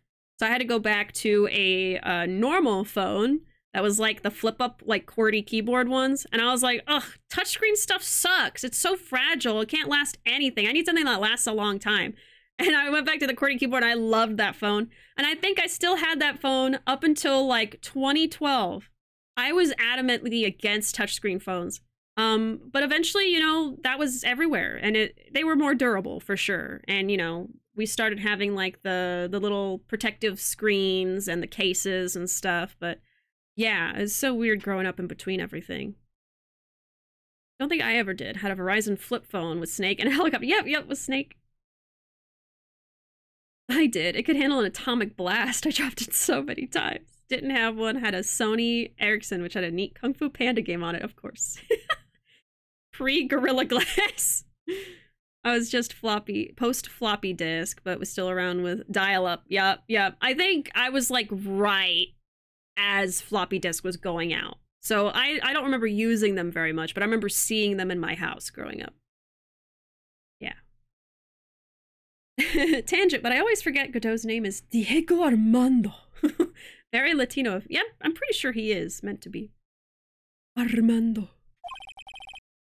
There's a problem. Come to the inner temple right away. I don't know who's speaking. I got on the snowmobile and headed to the inner temple. Okay, so she got a call and took the snowmobile. This could be important later. Alright. But the path to the inner temple was cut off. Oh, sorry, that's Phoenix. The path to the inner temple was cut off, right? Exactly. We can't just leave the body here. So you've got to do this exactly as I say, got it?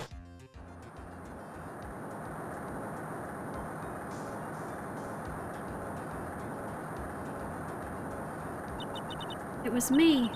I was the one that received her body. The murder weapon had been left in her body so she wouldn't bleed too much. The staff that Mystic Elise always held. Okay, but bridge was destroyed.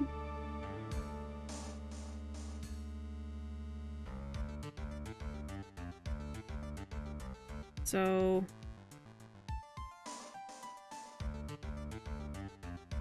the body.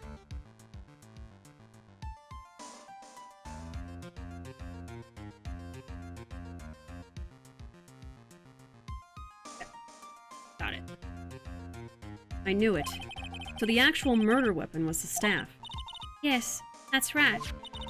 I brought the body back to Hazakura Temple on the snowmobile.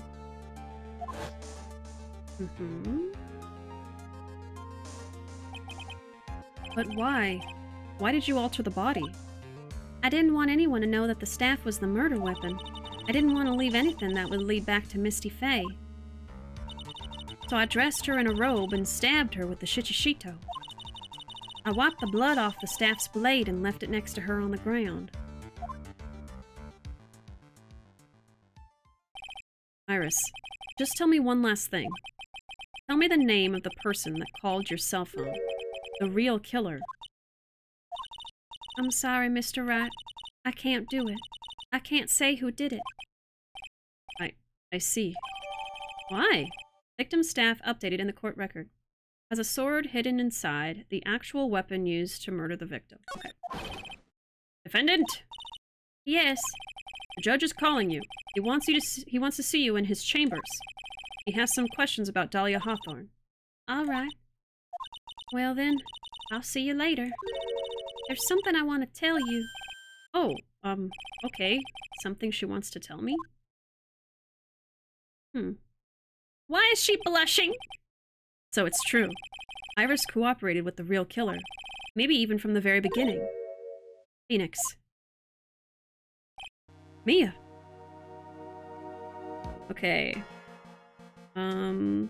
So Iris took orders from real killer, but won't say who. All right. Mia, my baby girl boss. She's here. Mia. How is Maya doing?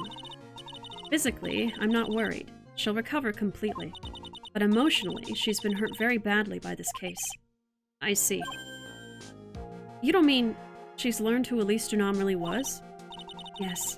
I went to the medical office and talked with her. I told her everything I knew. But why? Maya is stronger than you think. I knew she could take it. All of it. What do you mean by that? I want you to figure that answer out by yourself. The trial is about to restart. The real killer. Do you know who it is yet? Iris wouldn't tell me who called her, but still. I think that just maybe I know who it was. That night, the victim was killed in the garden of the Inner Temple. And the criminal wasn't just there by accident, which means that the killer knew of Dahlia's plan from the very beginning.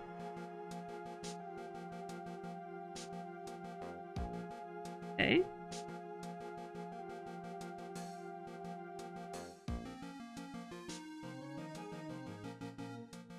Got it. Mia can 100% call me baby girl.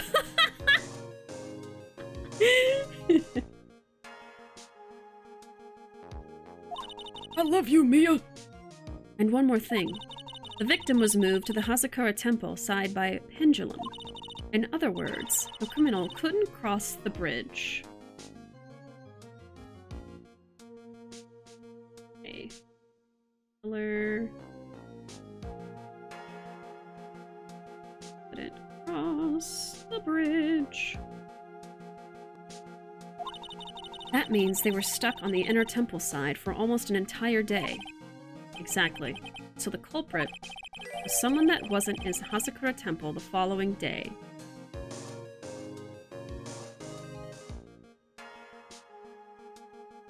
Okay.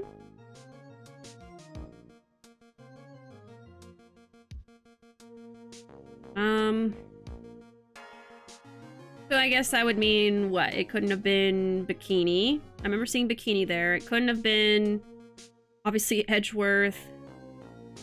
Couldn't have been, Iris. Because Iris was being transported there. It couldn't be Gumshoe! Can you imagine? Let's look at who we have. Elise was dead. Iris, no. Larry? Did we see Larry? I think we saw Larry. I'm pretty sure we saw Franziska. I don't remember when we saw Godot. I remember seeing him eventually. And then Morgan's in jail. Our options are kind of slim here. Okay. Wasn't in Hazakura. I mean, unless it's someone we haven't met, but I don't know. That's as much help as I can give you. The rest of the battle is yours to win or lose. Okay, I've got it. Thank you, Mia. It was Pearl! Of course. Finally, it's almost time to bring this case to an end. What exactly did Maya see, anyway? And who was it that actually killed Misty Faye? Whoever it was, I have to prove it. Me. All by myself. Next time! No, I'm just kidding. No. To be continued right now. No, we're only like halfway through the stream. It was Sister Bikini! The thing is, we saw Sister Bikini, yeah. Because that could have been an idea, but I remember seeing her before the bridge was fixed. Okay, let's save. We're doing it for reals! It was Nick! He has amnesia! He doesn't remember killing her. February 10, 3:36 p.m., District Court, courtroom number 7. It was me. I wasn't at the temple. It was chat all along. Now then, before we proceed any further, I'm going to announce the results of the tests we had performed earlier. Tests? Yes, tests. On the bloody dagger that was found stuck in the pine tree. Oh yeah, that. I totally forgot about it. That's the weapon that Maya Fey used when she fought with the victim. So what are the results? Was it the victim's blood, or...? Due to time constraints, a full test wasn't possible. However, there's one thing we can say with certainty. The blood that was on this dagger was not the victim's blood. Okay. So dagger did not have Elisa's blood. That is all. Now then, let's restart this trial.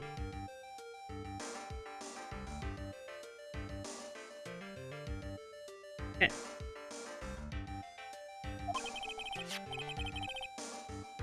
In the kitchen, with a knife. It was the butler. So it wasn't Misty's blood on the dagger. Then whose was it?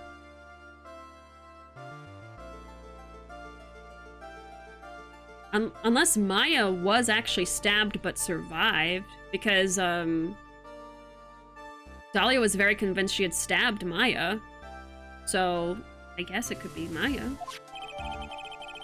Found stuck in a pine tree in the inner temple garden. The blood doesn't match the victim's. I'm sure both the defense and the prosecution know this, but this trial is rapidly coming to a close. Both sides will need to show some firm evidence with their claims. I understand, Your Honor. From what I've heard, the witness is dangerously weak, physically speaking, so let's finish this quickly. Poor Maya. Agreed.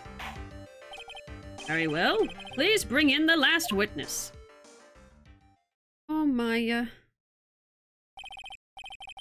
Witness, please tell us your name and profession. Maya Fey. My profession is, I'm the assistant manager at Wright & Co. Law Offices. Maya. According to the magazine I have here, you're a spirit medium of the Kurain channeling technique. I'm frightened. The Fey clan. I don't want any more to do with it. Oh, Maya. Oh, Maya. The pain the Fey bloodline causes must be unbearable. Very well. Now then, Miss Fey. When the event occurred, you were in the garden of the Inner Temple.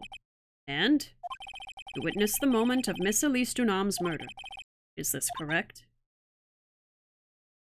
She couldn't even get a day, man.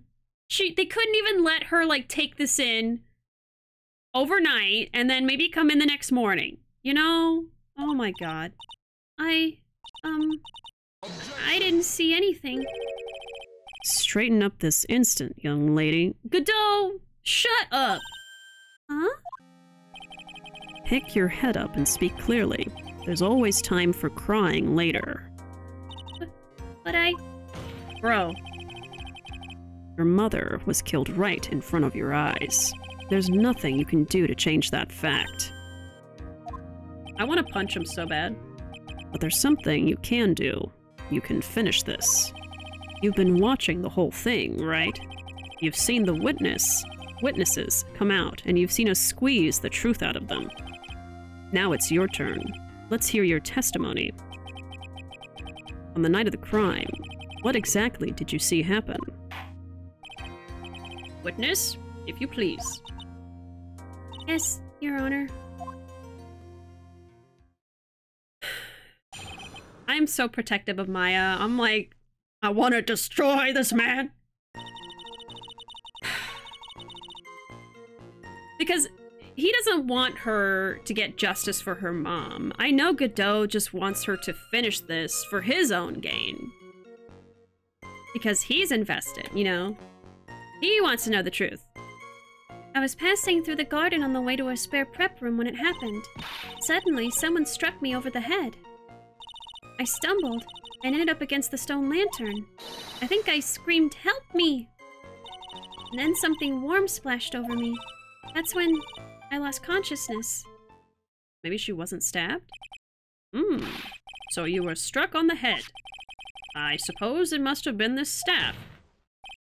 Maya, the person who hit you, it was Dahlia Hawthorne, wasn't it? I'm sorry, Nick. I couldn't see. I don't know who it was. Maya, think hard. Sorry, Nick, but I really couldn't. Huh. Can't say it was an especially good night for young ladies to be walking around alone. It seems that it will be hard to determine the criminal through testimony alone. Very well then, Mr. Wright. Please begin your cross-examination. Maya, hang in there. She doesn't look well at all. Man, I hate this. At the inner temple. I was passing through the garden on the way to a spare prep room when it happened. Who else was on the inner temple side that night? Well, Sister Bikini, of course. But I remember her saying that Iris would be coming later as well. On the day after the incident, Edgeworth met Bikini at Hazakura Temple. That means she couldn't be the criminal. So then, did Iris actually come later like she said? Well, let me think. She seems confused. It's probably because she's so tired. No, I'm sure I didn't see her. She must have come while I was preparing for the training. Suddenly, someone struck me over the head. Who did it? Who hit you? Well, I didn't see who it was. I was hit from behind. You didn't see the person? But after that, your attacker was in front of you. How could you not see who it was? Oh, let me think for a sec. Let's calm down here, Nick. Let's be gentle. I'm sorry. I just can't remember. Maya's really having a hard time. What should I do? I want to leave her alone. That's what I want to do. Considering the conditions at the crime scene, it's not surprising she didn't see her attacker. Huh. So, it looks like even you've got some compassion. Judging by the testimony thus far, the identity of the attacker was most likely the spirit that was channeled by Elise Dunham, Dahlia Hawthorne. Very well. Please continue with your testimony. What happened after you were struck on the head? Okay, so Maya hit by Dahlia. Probably.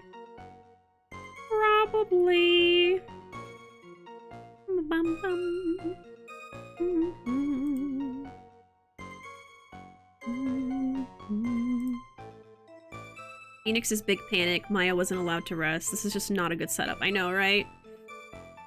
It's like they need to chaos to create tension. Oh. It just... Maya could have had a little bit of time to process, I think. Stumbled and ended up against the stone lantern. What happened afterwards? My attacker was in front of me, blocking off my escape, I think. You think? After getting hit like that, I was in a state of panic. There were only two things rolling around in my mind at the time. Well now, this is beginning to get interesting. What were the two things rolling around in your mind? My name is Maya Fey. 1 + 1 = 2. Oh, Maya. You see, for some crazy reason, I was afraid I was going to lose my memory. I know it's odd considering my life was in danger, but that's how it was. That's not odd at all. Your actions are understandable, given the circumstances. What did you do then? I think I screamed, "Help me!" You think you screamed, but you're not sure?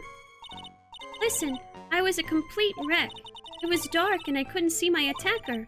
Was it a man, a woman, an adult, a child? I had no idea. I was scared out of my wits. Believe me, my dear, I'm certain I would have soiled my robes. We didn't need it now. I thought this person might attack me, so Anyway, I'm pretty sure I screamed. I thought that it was my last hope. Wow, sounds like poor little Maya really was out of her mind. But I wonder what she meant by last hope. What do I do? Do I press her for more details? What did she scream? My last hope. Probably my last hope. Thank you for your insight, Judge. Classic TMI from Judge, yes. Good ol' Udgy. Wait a minute, Maya. What's this my last hope stuff? What? What do you mean by your last hope? No. That's what you said. You said my last hope. Huh? What? I said what? Maya, please. Look, you were facing an attacker that you couldn't see and you screamed, right? You screamed, help me. Yeah. But you testified that you screamed that because you thought it was your last hope. Oh, well, you know, that's like, what do you call it when that happens? Maya's not doing so well up there. Oh, yeah, oh, that's right. I remember now. I was facing my attacker, but that's not who I was screaming at. What did you just say? Yeah, that's right. It was the person behind my attacker that I was yelling at. That's who I was screaming to for help.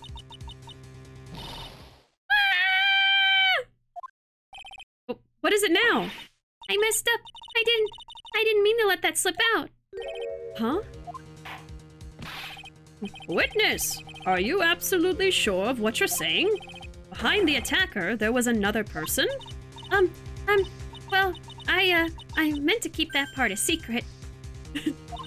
What have I done? Huh. It takes a ton of pressure to make a diamond. That's what I always say. A ton of pressure. You're in a court of law here. You can't make things up or try to hide things in this chamber. Witness, the information you just presented is vital to the case. I want you to add it to your testimony. I could see a man behind my attacker by the light of the stone lantern. A man? Okay, so...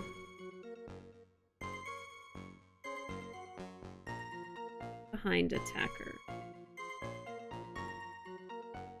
So maybe killer is a man?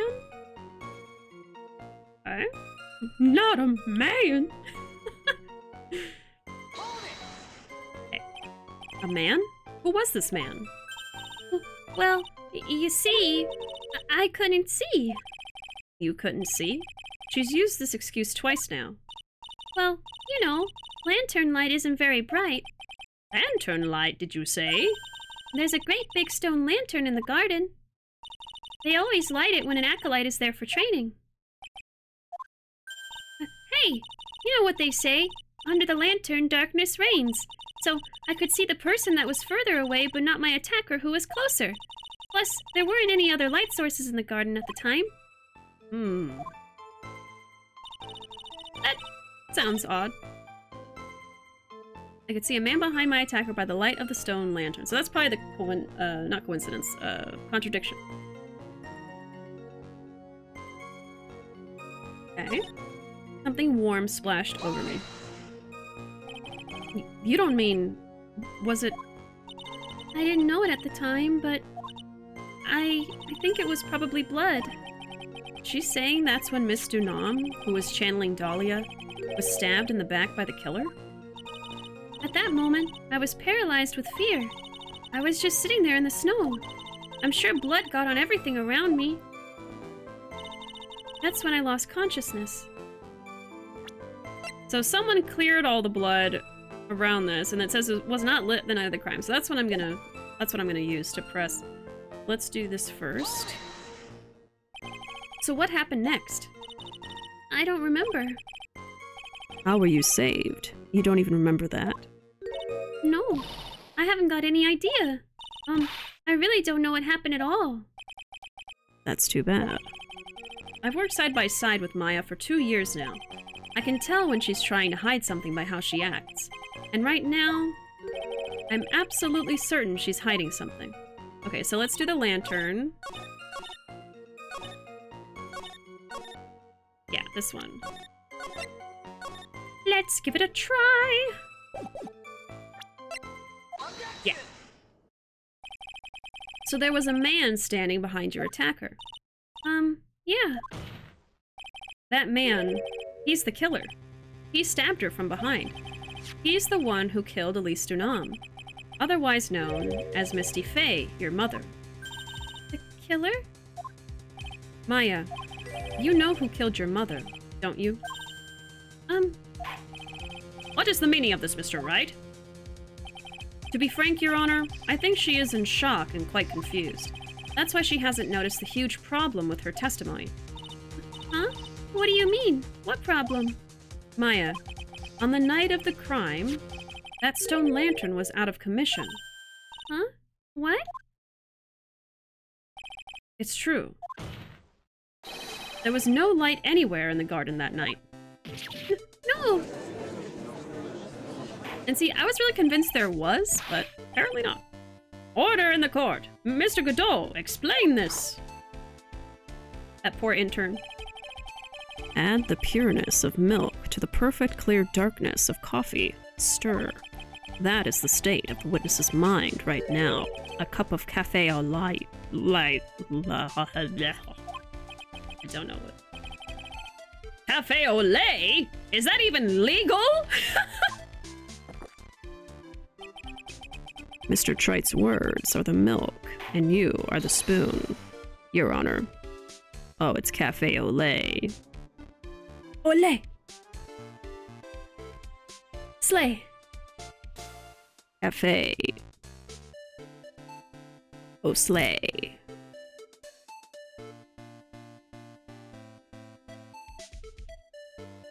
Cafe. Oh, slay.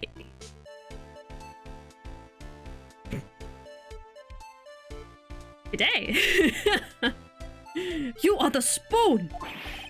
I'm a spoon? I'm no spoony bard, I'll have you know. What does that even mean? You must have noticed it too, Trite. This witness's mental state is highly unstable right now. It's not hard to understand why she would make a little mistake like that. Sorry, but that's not going to cut it. What did you say? If there truly was no light in the garden, then there's a fatal contradiction in the witness's last bit of testimony. Nick! May I? Recall the witness's statement about her attacker. She said that she didn't know if it was a man or a woman, an adult or a child. And yet, the witness could describe a person that was standing behind her attacker. Yeah, that doesn't make any sense. I do not know what a spoony bard is. Oh, okay, spoony bard is a FF4 translation joke. Okay, it's a reference. A reference I did not get. The witness could describe a person that was behind the attacker. And she quite clearly described him as a man. In other words, that would have to mean that Maya actually saw our mystery person, despite it being so dark that she couldn't see the face of her own attacker. No!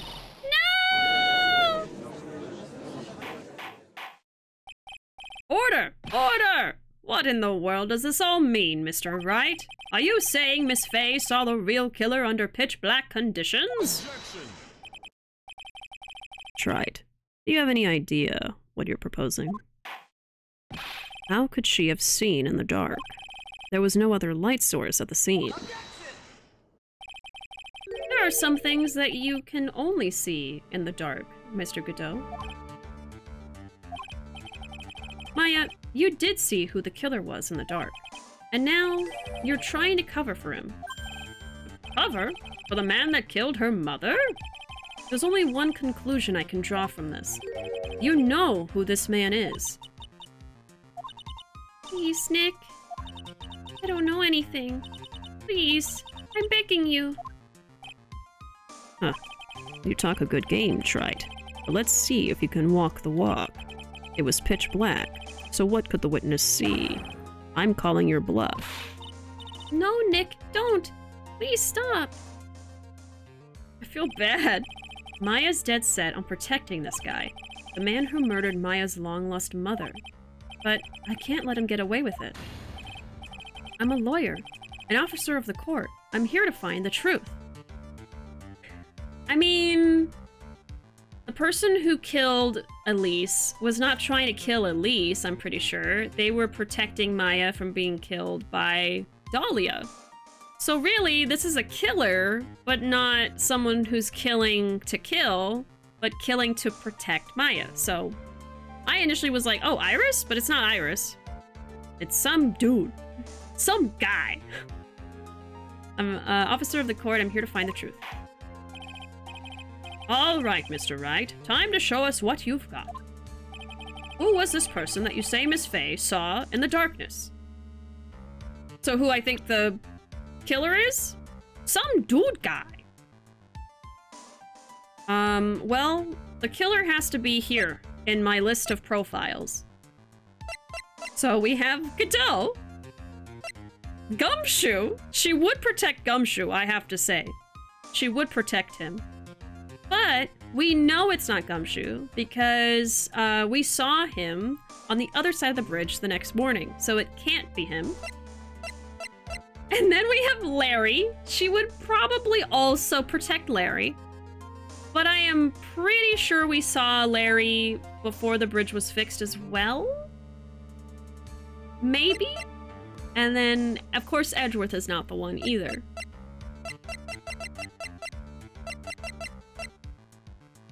If something smells... No, it's Larry. I'm pretty sure I saw him.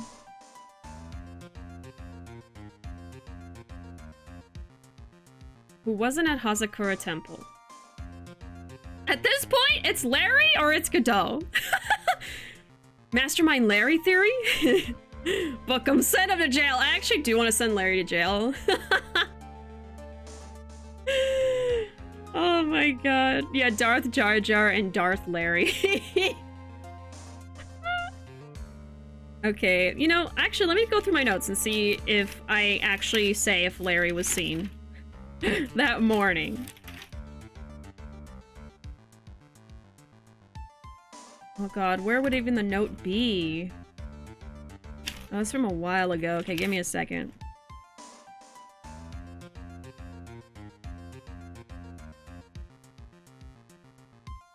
This is when we were cross-examining Larry. So this part would be... during the investigation, when we were at Hazakura Temple and the earthquake happened. So whenever the earthquake happened, that's when the bridge was fixed. So anytime before that, pretty much, if we saw Larry, he's in the clear. I'm trying to find where I left off there.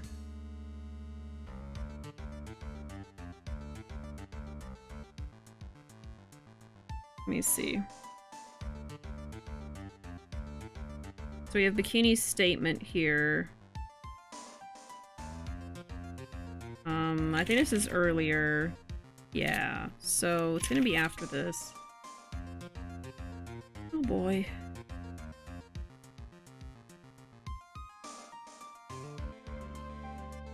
I should have marked down when Phoenix took over. I would know immediately.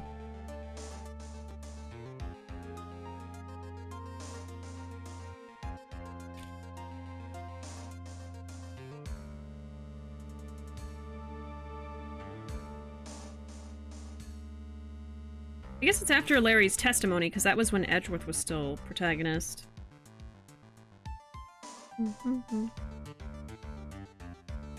Okay, I think I found... Okay, I found where to look.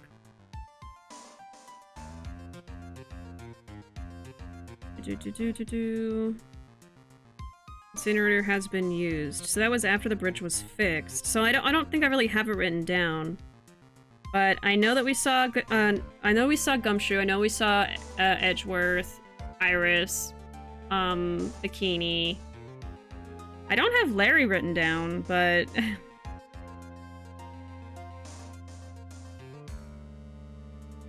Is it Larry?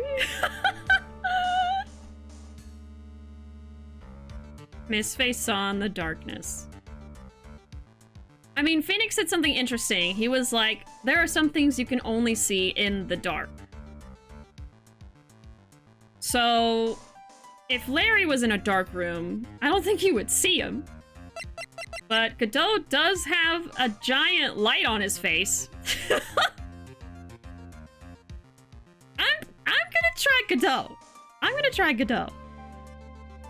Can you imagine if it's Larry? Because it was pitch black, Miss Fey was able to recognize the killer easily. I'm sure the court would like to see for itself how this is possible, yes? What?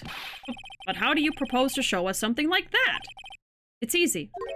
We just need to recreate the conditions of that night. Conditions? Your Honor, the defense officially requests that all the lights in this courtroom be turned off.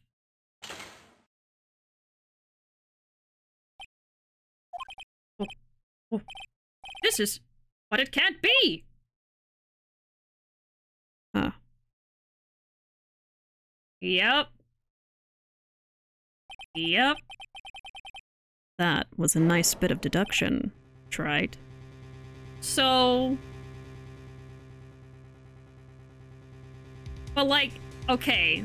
So I got the hint they were giving me that you could see them in the dark. So I was like, okay, I guess Godot. But why?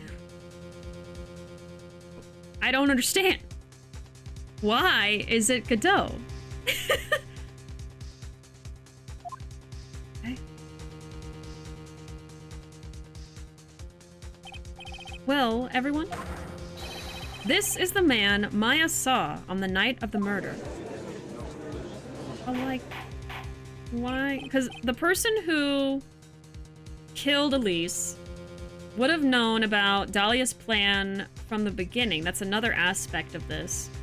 So why would Godot know about the plan from the beginning? Why would he be there? I don't know. Order! Order! Prosecutor Godot, what is the meaning of this? Nope, silent. Send Larry to jail anyway. Snap Larry in half. You would smell Larry before seeing him. He looks like he's about to scan my shopping. The little, like, scanners. Oh, so I have to see this part and you heard a voice. Oh. What if Larry glows like a glow stick naturally? When something glows, it's the butts. Surely you must be shocked to hear yourself accused of such a thing. Why aren't you denying it? Huh. Your Honor, you're asking the wrong person. What do you mean by that? If you've got a question, ask the witness. That's one of my rules. Well, Maya, how about it?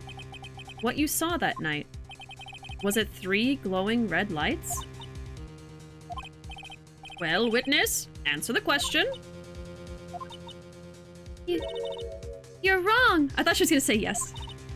I never saw that. Maya, I thought the person that stabbed my mother was a man for a totally different reason. what? Witness, Mr. Wright. Stop your chattering, Your Honor. Chattering? If it's worth asking, ask the witness. That's one of my rules. All right. Well then, let's continue with the testimony. Please tell us how you knew the killer was a man. Yes, Your Honor. I didn't realize it until after I woke up, but... the killer. Talking about glowing butts? We sure are. When I came to, I was just lying there on the training hall floor. By the time I got back to the garden, the place had totally changed. The torches were lit, and the body was gone. And all of the snow around the stone lantern had been carefully cleaned up too. Since the person did all that work alone, I just assumed it was a man. Maya, it's not very progressive of you. So it was after the crime took place that the witness came to think the killer was a man. Yes, that's right. I'm sorry, Your Honor, No need to apologize. It's as Mr. Godot said, you're utterly exhausted. It's only natural that you would be a little confused. Also, if you consider the situation you described, it doesn't seem too much of a stretch to assume the culprit was a man. Mr. Wright, proceed with your cross-examination. Godot really did it for whatever reason. The way he's coldly pushing Maya on like this. Yeah, I don't understand. The killer. Okay, when I came to, I was lying on the training hall floor. So you lost consciousness when you were in the garden, is that right? Yes, I think it happened when the victim was stabbed. So then the person that carried you into the inner temple, it could only have been the killer. That's what I think, too. So the killer carried Maya into the inner temple. Okay.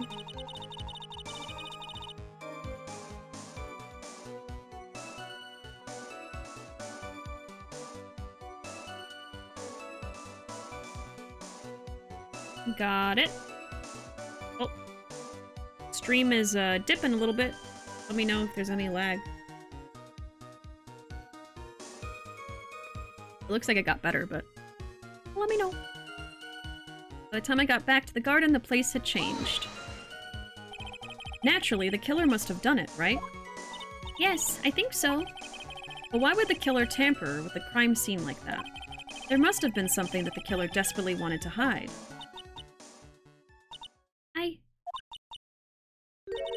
I don't know. It looks like she doesn't have enough confidence. I think I need to gather some more information before I ask her again. Okay. The torches were lit and the body was gone. The torches were lit? Yes, that's how I noticed that the whole scene had changed. I'm going to say it was the killer who lit the torches. I mean, who else could it be? Okay, lit torches. The killer probably lit them since it'd be impossible to do any cover-up work in the dark. However, if that's true, there's one thing that still bothers me. Why did the killer go to the effort of moving the body? That's true. It's hard to see how that would be of any advantage to the killer. The only one who would gain anything from that would be the only person that was at the Inner Temple, Maya. Very well. Let me hear some more about the condition of the crime scene. Okay, so why did killer move body? Only benefit was to Maya. All the snow around the stone lantern had been carefully cleaned up. So you're saying the killer cleaned up the snow? It did look really odd. The snow was removed in an unnatural-looking rectangular shape around the lantern. There were a lot of shovels around the Inner Temple, but they're all really heavy. Way too heavy for me to use. An odd fellow indeed, this killer. Why on earth would anyone want to take snow away? Well, there's one thing I can think of. Didn't you say that a lot of the victim's blood sprayed onto the snow? Yeah. The area I collapsed in ended up being splattered. In other words, the killer's purpose was to hide the bloody snow. Yeah. Cleaned snow. And that's what I thought from the beginning. Clean snow to hide blood. I think that's the most reasonable explanation. Perhaps. However, there's something that's bothering me. If the killer just wanted to hide the snow with blood on it, there was no need to remove that amount. That's true. He could have scooped up just the snow that was stained with blood. Oh. It looks like there are some mysteries behind this issue. But I think this will help explain them. Okay, so hide blood, but didn't need all that snow. So why? Okay. Since the person who did all that work alone, I just assumed it was a man. So, you're saying that you never saw the killer, right? Yes. But earlier, you very clearly stated that you saw a man behind your attacker. Nick, I'm sorry. The killer certainly went through a lot of trouble. Moving the body by pendulum, manipulating the crime scene. But for what purpose? Why do all that? Maybe Maya knows more than she's letting on. Okay. So I think he wanted us to press here again when we had more information. Naturally, the killer must have done it. I think so. Why would the killer tamper with the crime scene like that? There must have been something that the killer desperately wanted to hide. The truth is, when I saw the crime scene, I felt something. You did? Yes. I felt like the killer was hiding the evidence for me. For my sake. What? Hiding it for you? Everyone knew that I was the only one at the Inner Temple that night. If Sister Bikini had come back and looked at the garden... She may have thought that you had done it. Oh, she definitely would have thought so. And you're saying that's why the killer cleaned up the crime scene to make it look like nothing had happened? Yes, I'm sure of it. Huh. So if it was Godot, he did it to protect Maya, I guess.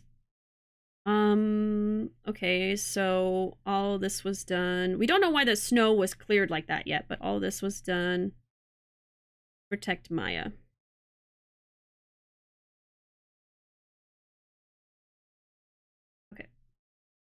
Well, that's certainly an important piece of information.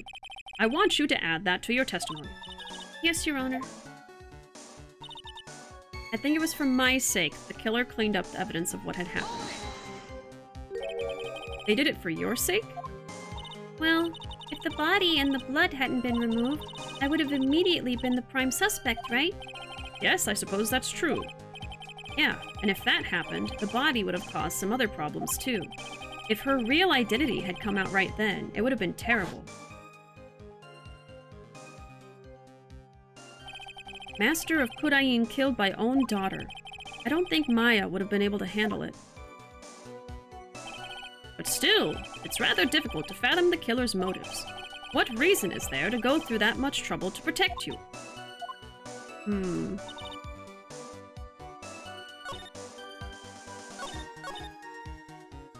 So what do I respond to? I was just... Oh, maybe something at the end. Let me see. The person did all that work alone. I assumed it was a man. Oh, I didn't mean to do that. Sorry!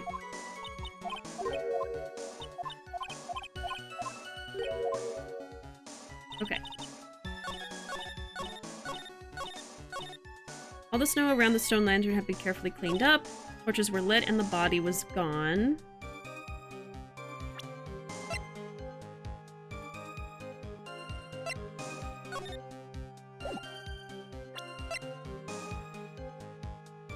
Maybe we can present this?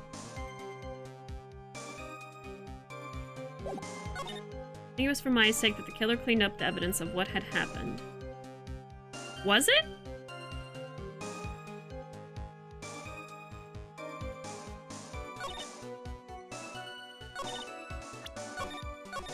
I'm not really sure what to respond to. I'm gonna try this, because there was a piece of evidence left behind, but it was like, I don't know. No, not that? Okay. I was just shot in the dark. Carefully look at the scene.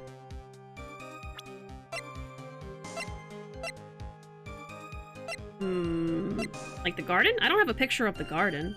I really wish I did. No.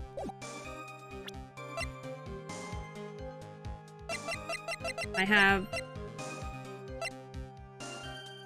Yeah, I have this. Lantern from the inner temple garden. Oh, then what was at the scene? Well, this was at the scene. This was at the scene. We have Maya's name written there. Lantern from the inner temple garden was not lit the night of the crime. So, I think Dahlia said that she wrote Maya's name. I guess I could just try to use this. And I don't know if I'm reacting to the right dialogue here. I think it was for my sake. I didn't clean the blood saying Maya. Maybe it's this one. Oh, okay. It's by Maya's name. The body of Elise Durnam was carried all the way to Hazakura Temple's courtyard. Then, at the garden, the real scene of the crime, the snow that we suspect was covered in blood was scooped up and removed. It's reasonable to believe all this was done in an attempt to hide the true crime scene. However, there's still one matter that seems somewhat odd. Oh, and what would that be? You must have figured it out by now, Mr. Godot. It's the message written in blood on the lantern. Yeah, that was left. It was written very clearly on the white stone lantern. Maya. Huh. If the killer was so motivated to protect Maya from suspicion, why didn't they wipe the writing off the lantern? That's true. Ah, you're right! You're right, right? Order! Order! But, Mr. Wright, isn't it a fact the killer was trying to cover up the crime scene? Indeed. But it doesn't make much sense to move the body and remove the bloody snow, and then not wipe off the most incriminating thing of all, the bloody writing. The bloody writing?! But if that's the case, do you have an explanation for the killer's mysterious behavior? Why would this killer move the body and remove all that snow, but then leave the bloody writing on the lantern? Okay, so...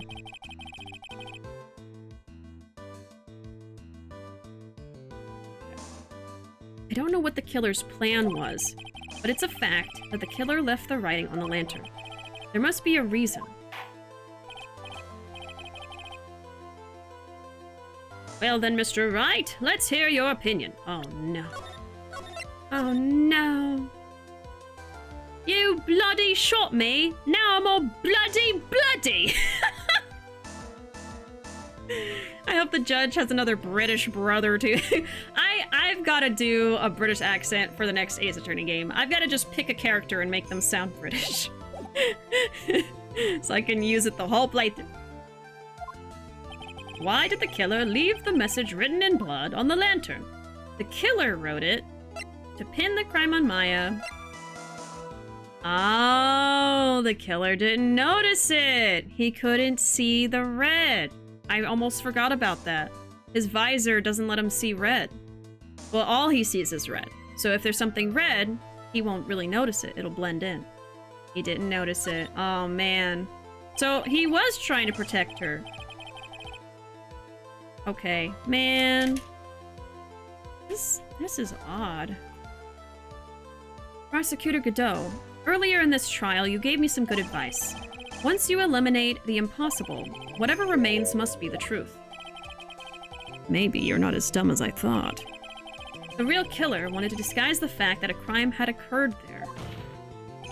If that's the case, they wouldn't have left the bloody writing on the stone lantern on purpose. Therefore, it must mean that they didn't notice it. But that doesn't make any sense. The torches were all lit and everything.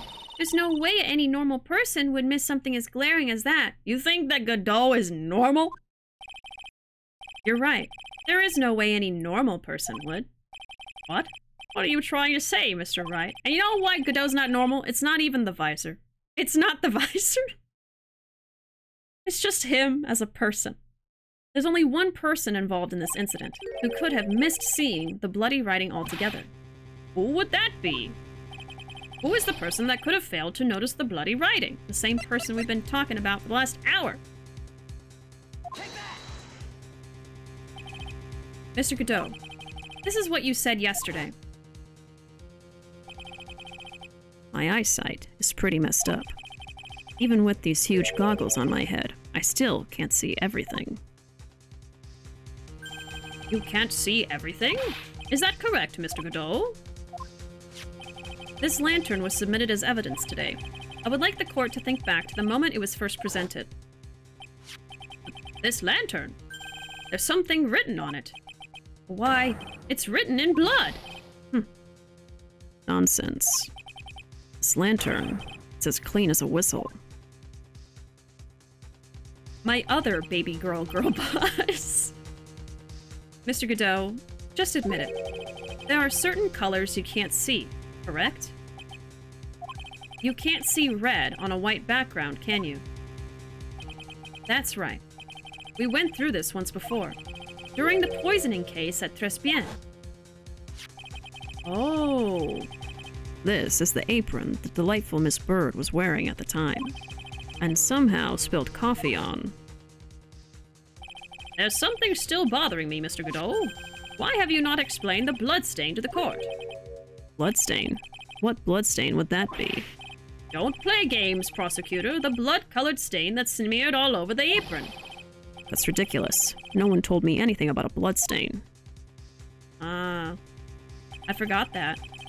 You could see the coffee on the white apron, but you couldn't see the ketchup, because it was red. Huh. It's strange. In a black and white photo, those letters would have appeared black to me. I wonder, why am I the only one that can't see them? So then, Mr. Godot, are you admitting it? Are you admitting that you can't see the red writing on the lantern?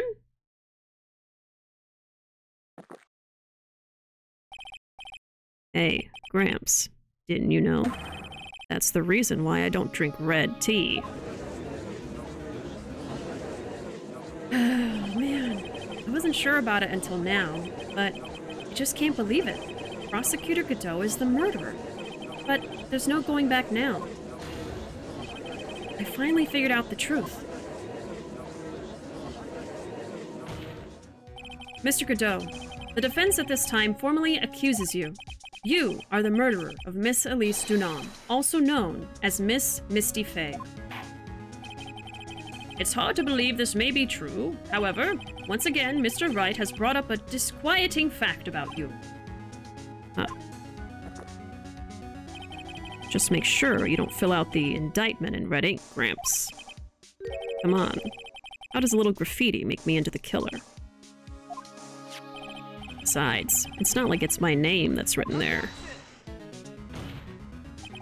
I'm certain that the killer wasn't able to see the color red. This is rich. Do go on, Tribe. The answer is right there at the crime scene. In the snow. The snow? How so? Well, for example, why did the killer move all that snow? Your Honor, you said it yourself. If he wanted to hide the bloody snow, why not take out just that area? Yes, why didn't he take just that area? Ah, could it be? Yes, the killer couldn't see the red blood that had seeped into the snow, and so he had to remove all of it. He couldn't be sure of where the blood had landed, so he removed the whole area. Isn't it more likely that the killer couldn't see the blood because it was dark? Not a chance. The torches were all lit. He would have been able to see just fine. It seems that once again this trial has taken an unexpected turn, to say the least. Can you explain this, Mr. Godot? Yeah, not the tea talk again. Oh. Maya? Wait just a minute. Maya. What is it, witness? Mr. Godot isn't the killer. After all, he didn't even come to the inner temple until 2 days after the murder took place. He didn't show up until after that old bridge got fixed up. Maya. You can't testify to something like that. Why? What do you mean? I may not look it, but I'm... Ah! After the murder happened, you didn't even exist. She didn't? I'm afraid I don't follow. Are you senile, old man? We established this just a little while ago. After the murder, this witness was unconscious for a long time. Because she was channeling Dahlia Hawthorne. Oh, that's right. I am senile. Please, Your Honor, let me add to my testimony. Nick, please listen to me. Maya, do you plan to cover for Godot no matter what the cost? If that's the case, then I've got no choice. Your Honor, let's hear her testimony. If it means we're going to hear the whole truth, I say we should not silence her. Huh. Nicely done, Tride. Very well. Let's hear the witness's testimony. Please tell us what happened at the inner temple after the murder. Yes, sir. After I woke up, I began channeling, and my spirit left me, as it were. But little Pearly was there at the inner temple, too. Okay, after the incident. Oh my god. He's got a single peanut rolling around in that bald head of his. An amazing quote from Wolf. This game's convinced me we need judges senile so they become impartial. Oh my god. No, it'd be terrible. I've hated how just out of it the judge has been this whole time. Like, he doesn't help at all. It's not a good thing. He can't see the T. The T is he can't see the T. The way you have that on a hotkey. Yeah. Oh my god. Okay, after the incident. Pearly was also stuck on the inner temple side that night. The next morning, she looked around but couldn't find anyone. The next day, when the bridge was finally fixed, she was in the spare prep room. That's when Mr. Godot arrived at the inner temple for the first time. He found Pearly first and cheered her right up. Who is this Pearly? That's my little cousin, Pearl Fay. So when did you hear about this? Oh, just a while ago, when I was in the medical office. I'm terribly sorry, but what you heard from someone else is simply not admissible as testimony. What? Come on! Pearly would never tell a lie. She's a way more honest person than I'll ever be.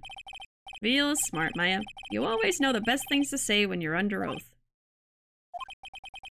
The prosecution has no objection. We believe the witness. Mr. Godot! Let's just move on to the cross-examination, if the defense has no objections. This is highly unusual, but, well, Mr. Wright? Let's get this cross-examination started. After the incident. Perla was also stuck on the inner temple side that night. So where did Do...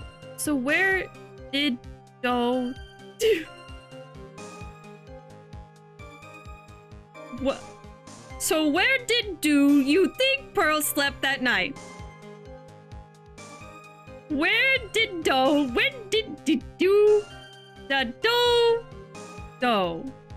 So where did you think Pearl slept that night? In the spare room. In the spare prep room next to the training hall, I guess.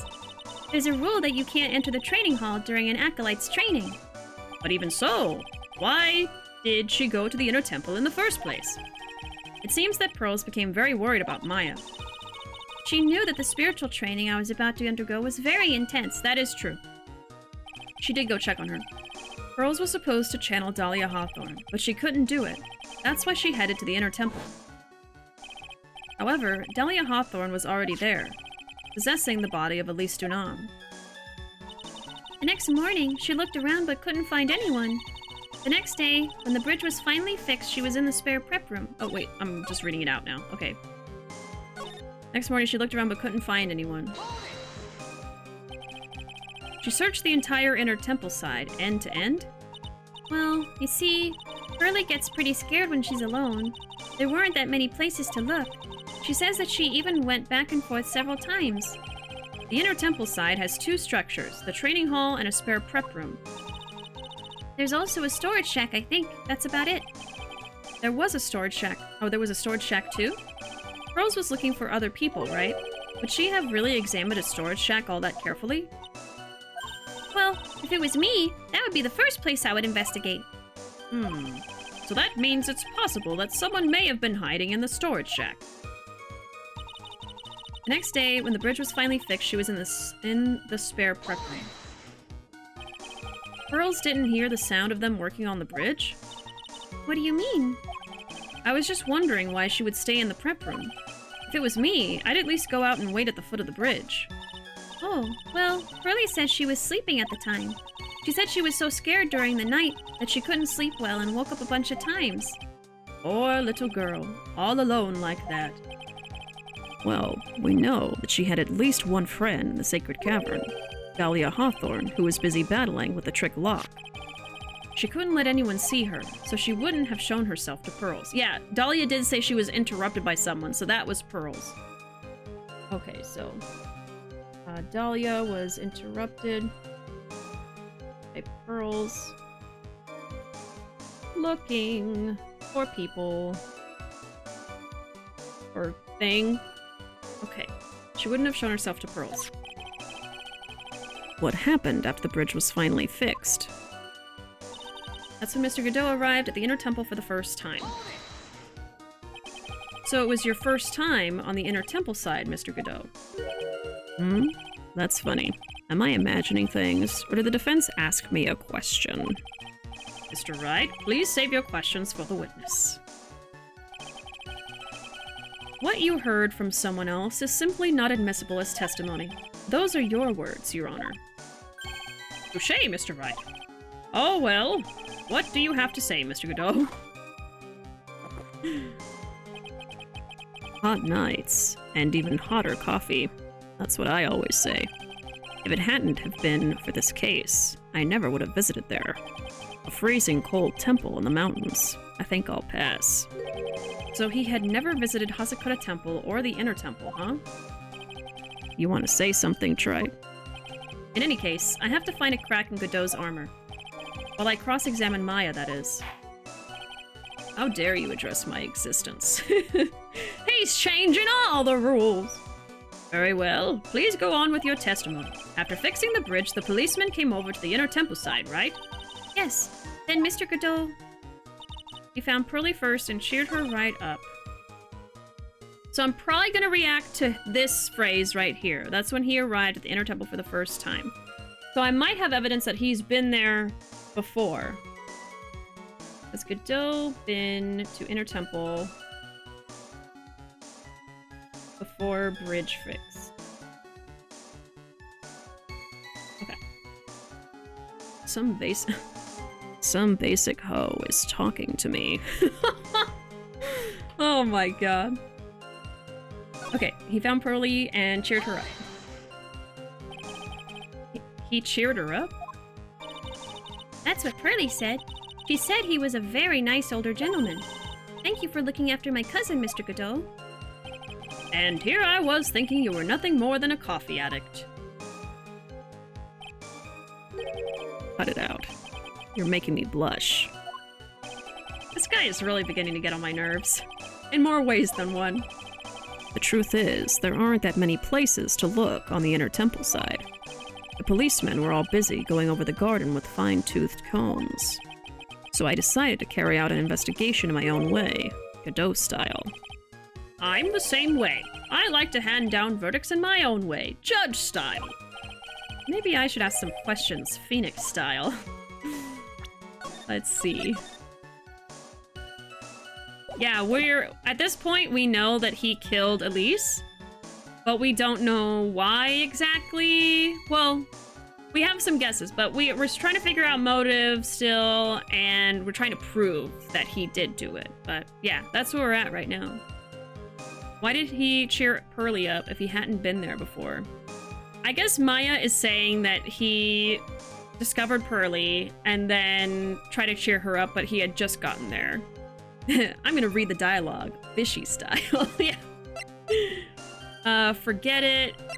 Cheering Pearls up, Godot's investigation. I want to ask about both, but I'll ask about an investigation first. You said that you conducted an investigation of your own. Did you find anything? It looks like my investigation went about as well as yours tried. After all, I did miss the bloody writing on the lantern. Well, I didn't miss it, so speak for yourself, Goggles. The only odd thing I discovered was the beauty in the training hall. Beauty? Dahlia? Oh. Misty Faye, naturally. Clad in her stunning Japanese garb, surrounded by the hue and aroma of Western tastes. Oh. He's just revealed himself. He's saying that he saw the scroll before it had gravy on it, and it didn't have gravy until after the murder happened. So...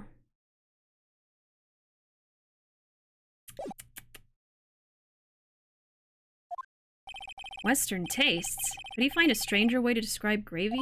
Gravy saves the day! So from there you headed for the prep room? Wait a sec. What did Godot say just now? I think I just found his proverbial weak spot. There's only one thing of any importance here. Where was Godot when the murder was taking place? He must have already been at the Inner Temple when it happened. Otherwise, he couldn't have killed Elise Dunam. Alright, so it's gonna be the gravy! Right at the Inner Temple for the first time. Okay, it must be this one, and it's gonna be the gravy! That stinky, gross gravy. Okay. Yep. Yep. Mr. Godot, the first time you crossed Dusky Bridge and went into the Inner Temple was long before the murder took place. Why do you say that? Because he just made one fatal slip-up. The hanging scroll in the training hall. Hanging scroll? But Mr. Godot is right. That scroll shows a picture of my mother. Maya, I know you know who it is, but here's something you didn't know. By the time the bridge had been repaired, 2 days after the murder, the hanging scroll in the training hall looked like this. What's that wonderfully delicious smell? Is it delicious? The morning after the crime, someone covered it with gravy. Gravy? But why gravy, Nick? Because gravy was much more than a condiment to the culprit. Well, Mr. Godot, if you really hadn't seen the hanging scroll until after the murder, you wouldn't have had any way of knowing that it was Misty Faye. Wait a minute, Nick! Yes? Take another look at the hanging scroll. Look, at the top. There's a crest there. Ah, that. It's the mark of the master, correct? Exactly. So if you know the meaning of the mark, Then you could guess that it was a picture of Misty Faye on there. Oh dear God. You could guess it was Misty Faye on there. True, but Mr. Godot described what was underneath like this, clad in her stunning Japanese garb, surrounded by the hue and aroma of Western tastes. He was way too detailed about it. oh, Yes, it's possible that he knew what the crest meant. However, he couldn't have known that she was wearing Japanese clothing. Mr. Godot, on the day of the murder, you were hiding at the Inner Temple long before the crime took place.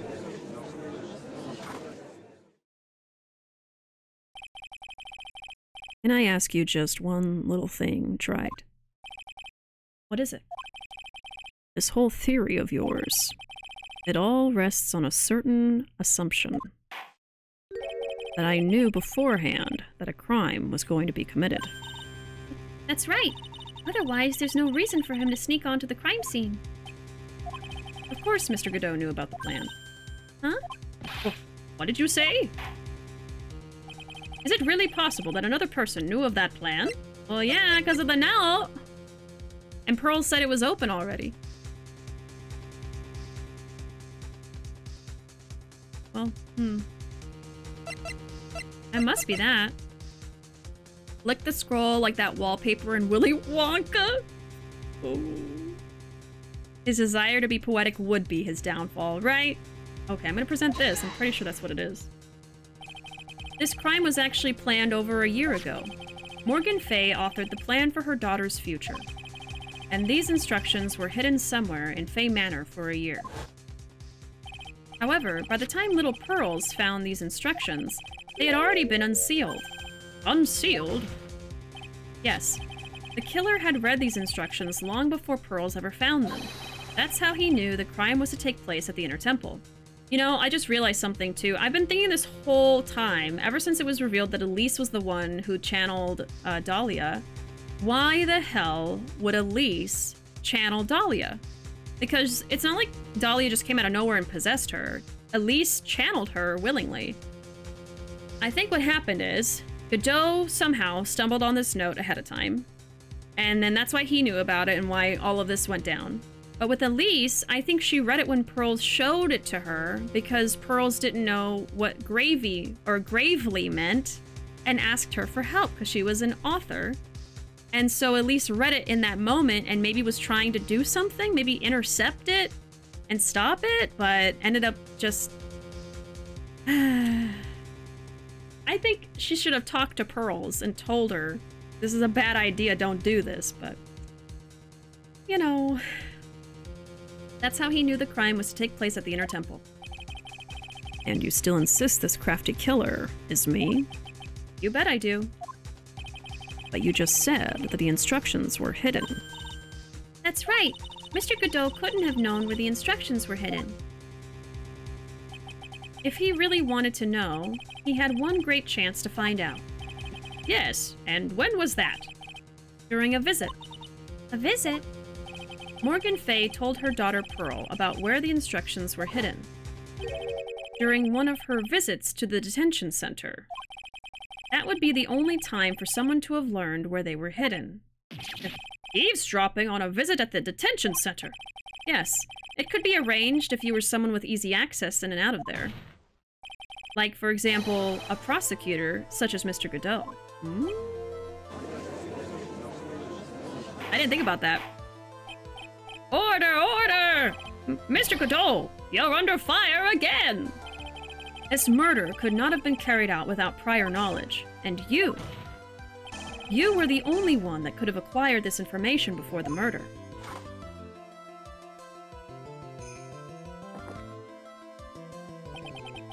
Humans are afraid of the dark. And yet, at the same time, we're fascinated and bewitched by it.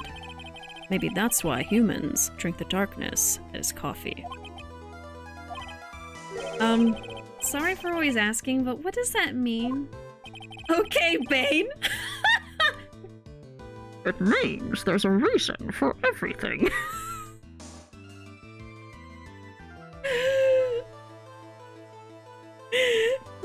You drink coffee. And you hate Batman. If only Bane had become a barista instead. This coffee is too bitter. I love Bane in the Harley Quinn show, the animated one. So funny. I just always feel bad for him. Yeah, not Godot abusing his power. I've heard that's good. I need to watch it. Yeah, it's really good. That is straight up Harley Quinn Bane. They gave me decaf in my latte.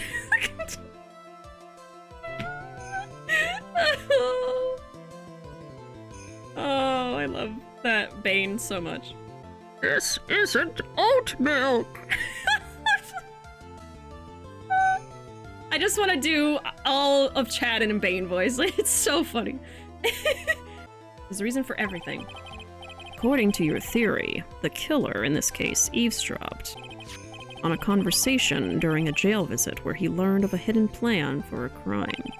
After discovering the plans, he hid in the inner temple and waited for the crime to occur. Then, he ultimately took a person's life. And he did all of that just to protect this witness. That's right. If you're accusing me of this crime, I have to ask you, why would I do this? This girl is nothing but a stranger to me. I've got no reason to go through that kind of trouble to protect her. I am what you see. I am certainly not the type to rescue the damsel in distress. The killer's behavior is certainly extreme, for lack of a better word. I think it's because she's Mia's sister. Even considering that the killer wanted to protect this witness's life, his behavior is still a little too unnatural. Godot, can you drink me up like that cup of coffee? Oh my god. The thirst. However, you had a good reason, didn't you, Mr. Godot? An unshakable reason that forced you to protect this witness at all costs. I knew it. You figured it out, haven't you, Nick? Maya, I guess you were doing your best to cover for Godot. For the same reason, huh?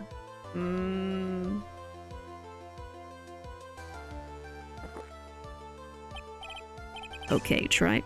I'm all ears. Let's hear it. It's very simple. Maya Fey is a lot more than just a stranger to you. What's this? There's one person who lies at the very center of this whole story. One person that ties you and Maya Fey together inextricably. Mia!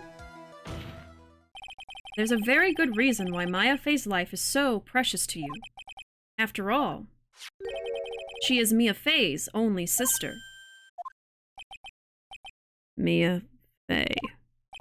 You once worked alongside her. That was when you were a defense attorney. Wait a second here. Mr. Godot is a defense attorney? With your honors-piercing intellect, you must have figured it out by now. The real name of this man who calls himself Godot, his real name is Diego Armando. Isn't that right?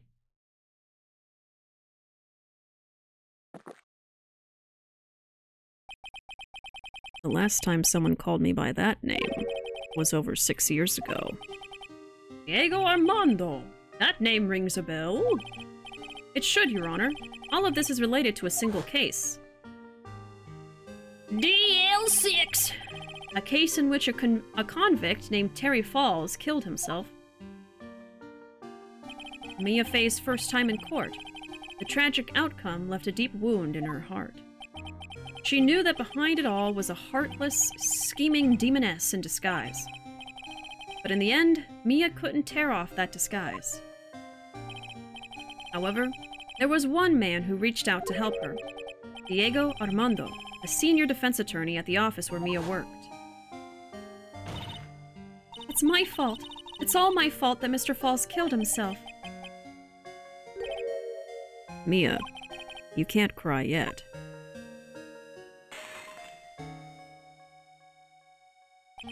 The only time a lawyer can cry is when it's all over.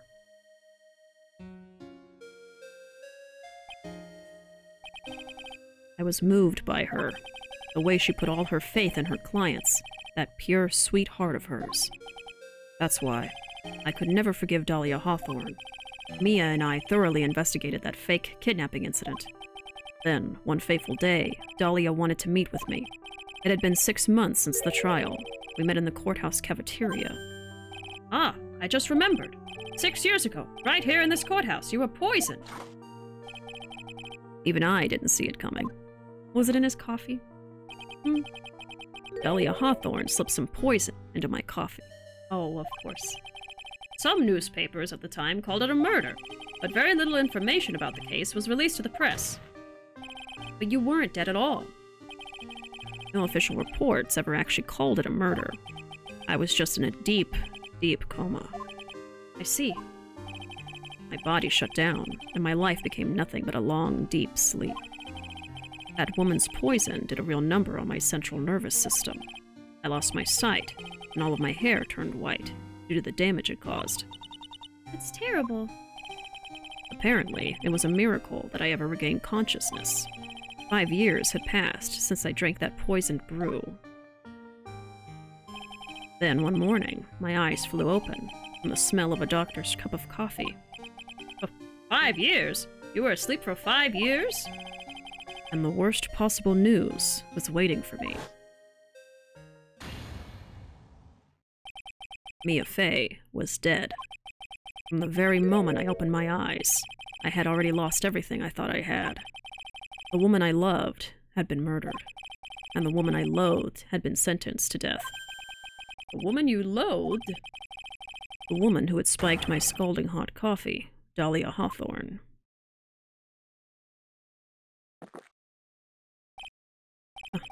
But oh, Mia. She didn't let me down. She got her revenge before she checked out. In the end, there wasn't anyone waiting for me when I woke up. That's so sad. For someone like me, for someone who had slept away their best days, there were only 2 reasons left to live. And it was for those 2 reasons I decided to become a prosecutor. If I may ask, what were your 2 reasons to live? The first was you, Tried. Huh? Me? If I hadn't drank that stupid poison, Mia Fey never would have died, much less the way she did. You were the only one who was there to protect her, but you let her die. It was all your fault. It wasn't like that. I wanted to see for myself what kind of a man you really were. So that's why you became a prosecutor. My other reason for living, she goes by the name of Mia Fey. Huh? You mean me? You were the only way I could make up for the sin of not saving Mia. 1 year ago, when the Korain village incident was resolved, it was obvious that Morgan Fey was planning something.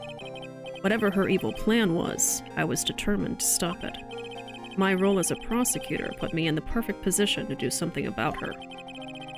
That's how you overheard Pearl's visit with Morgan at the detention center. I knew that the time was drawing near. Since I knew the plan, I thought I could foil it. My goal was to outwit the plan. I thought, if I could do that, I could keep that girl from being caught up in it. That makes sense. If Pearls had known the actual purpose of the plan was to kill Maya, she never would have helped out. Finally, the day of the plan was drawing near. I contacted both of my accomplices. Accomplices? Iris of Hazakura Temple and Misty Fey. I especially needed the help of Iris. She was to take the fall in my backup plan in case we couldn't control Pearl Fey. But how did you contact my mother? She had been missing for almost 20 years. Officially, yes. What? What do you mean officially? You've heard about it, haven't you? About the strong ties between the main family and the government. Now that you mention it, Kini did say something to that effect. She said that the Master of Kudain had great authority. Even without her official position, Misty Fey still wielded great influence. The police have been keeping an eye on her movements all this time. That's how I was able to contact her. Again, because of my position as a prosecutor. So my mother was cooperating with you? Don't ever forget, no matter how far away from you she was, she never stopped thinking about you. She was always... That's why I knew she would do anything to protect you. If you want to know how strong her resolve to protect you was, look at her staff. Her staff? The one with the sword in it? The day the plan was to be carried out arrived soon enough. We met for the first time at Hazakura Temple. That's when your mother showed me her special staff. I realized it then just how far she was willing to go. She was ready to use that sword to protect you from Morgan Fay if necessary.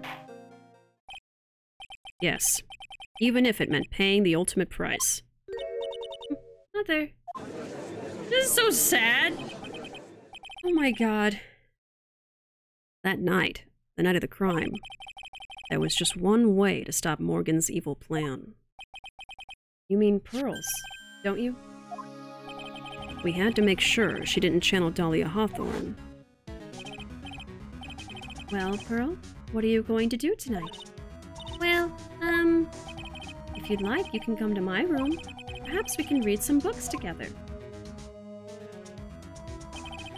So, this is very tragic. This is very sad. But I can't help but wonder why they didn't just talk to Pearl about it. Because they even said earlier, if Pearl knew that the plan her mom told her was going to end in Maya being killed by her, if we had just told her, she wouldn't have wanted to go through with it, even if her mom asked her to. So, why didn't we just... Yeah, we had to do the roundabout plan instead and hope that worked. Okay. We thought we could prevent her from playing her part in Morgan's plan, but she never showed up. she was worried and followed me to the inner temple. That was the thing we were most afraid of, and that's why Misty Fey had to do the channeling herself. She channeled Dahlia Hawthorne into her own body. What? What do you mean? If she channeled the spirit first, then Pearls wouldn't be able to do it herself. As master of Pudain, Misty Fey's power was supreme, so that's how it went down. She channeled Dahlia Hawthorne so that Pearl Fey wouldn't be able to.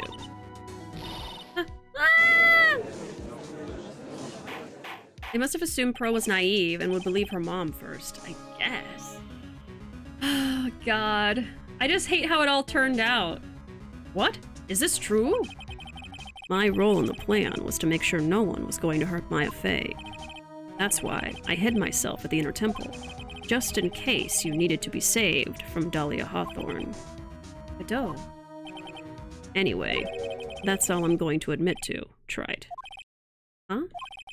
There's no doubt about it. You're a great defense attorney, but you're going to have to do the rest yourself. Probably something along the lines of not wanting to tell this little girl that her mom was using her to carry a murder against her cousin. Sometimes you just gotta tell people the truth, even if it hurts. But that's better than this plan! The background leading up to this incident has been laid bare. There's just one question remaining, Mr. Wright. Who killed the victim? There are only 2 possible suspects right now. 2.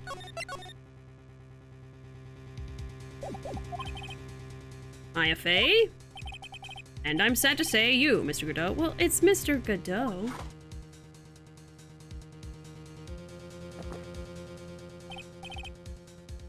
Oh. Can you imagine if Pearl channeled Dahlia instead, and it was Pearl standing in the garden instead of Misty, and Godot was there? Oh, God. It's just all bad. It's all bad. Well, Trite, if you're the real deal, then finish this thing once and for all. Show us beyond a shadow of a doubt that you can finish this on your own. No, Nick, please don't. Maya. I heard the whole thing from my sister in the medical office. That's why I have to protect Mr. Godot. I can't do it. I can't testify against him. After all, He's the man who put his life on the line to protect Mia. And me too. Maya, I know that. Nick. But even so, it doesn't absolve him of his crime. Please, Maya, testify. Miss Faye, your testimony, please. This is the final testimony. Don't bother trying to hide anything, because I'll know. I want to hear the truth from your own lips. I understand. I'm sure you're right. I'm ready now, Nick. And... All right, young lady. Tell us about the moments before you lost consciousness. What exactly happened at the time of the murder? The time of the murder... Save again. Either scenario just sucks, and this was the worst path to take. I don't know. Yeah, I guess if Pearl had gone through with it, it would have been really, really terrible. I hate that the mom was killed. And you know, the sad thing is, Godot knew that was the mom when he stabbed her. He knew. He wasn't like, oh, who's this weird woman trying to kill Maya? No, he was like, this is at least channeling Dahlia. You know, I feel like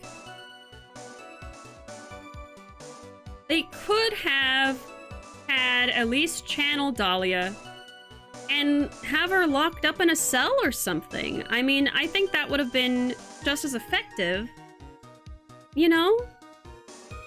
Unless, like, if Dahlia knew they were onto her, she would have, like, purposely left and then waited to be summoned by the right person, which would have been Pearl, maybe? I don't know. I could see that, I guess. Just before it happened, I think I saw some red lights. 3 of them. I thought I'd ask for help, but just then I was splattered with blood. She wasn't dead, though, and she struck back at the enemy behind her. Suddenly, the red lights went out and the whole area was dark. Just at that moment, there was a horrible scream. Right after that, Dahlia collapsed and I lost consciousness. These red lights. I thought you said you don't remember seeing them. I'm sorry. I thought I saw them, but then they disappeared all of a sudden. Things break, Tried. Even the best of theories. Who was it that stabbed Misty Faye? It looks like you still can't prove it. Maya is telling the truth this time, I know it. The rest is up to me.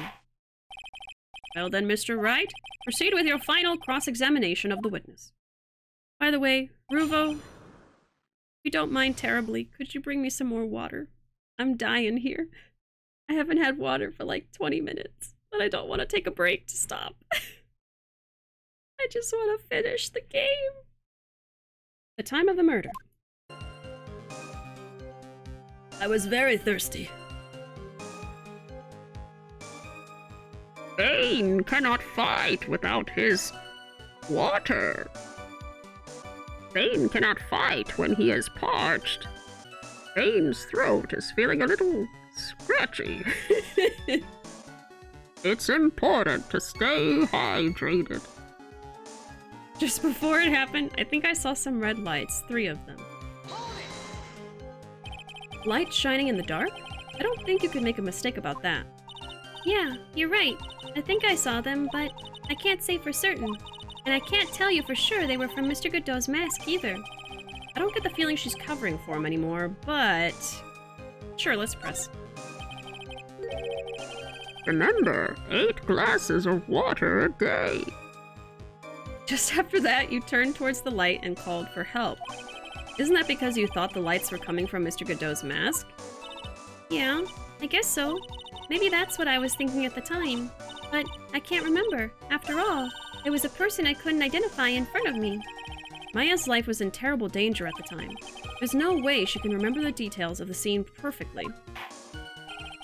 Alright then, let's go on with the testimony. What did you do when you saw the red lights? Stay hydrated, kids, and don't stay in school. Wait a minute. Thought I'd ask for help, but just then I was splattered with blood. That blood, was it Dahlia Hawthorne's blood? I think so, probably. Just at that moment, I heard a soft scream that seemed to be close by. It was a woman's voice. So that was when the killer stabbed the victim from behind with the murder weapon. Is that right? Without a doubt, Maya was in the middle of a really dangerous situation. Anyway, the victim was stabbed by the murder weapon. What happened after that? She wasn't dead, and she struck back at the enemy behind her. She struck back? How do you know that? Well, you're right. I didn't see it exactly, but I could tell by the sounds of their breathing and movement, and also the smell of blood. You have witnessed more horror than any young lady should ever have to in one life. So then, what did you do at that point? I couldn't move. I could just barely make out their shadows moving in the dark, but I had no idea what to do. Could you still see the red lights you mentioned earlier? Yes, I think so, but The red lights went out and the whole area was dark. They went out? yes, suddenly I couldn't see them at all. What could it mean? If the red lights were coming from Godot's mask and they went out right in the middle of a fight, Maybe the mask was damaged. or maybe it was knocked off. Or maybe the batteries ran out. Right, Trite?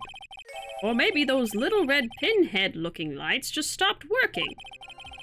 What could have really happened then? They're all red text. Oh, hold on.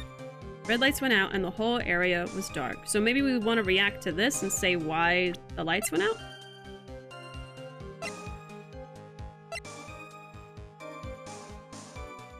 Maybe this is, Godot's blood. And Dahlia thought that she stabbed Maya, but instead stabbed Godot? I'm gonna think about it. Just at that moment, there was a horrible scream. What do you mean by just at that moment?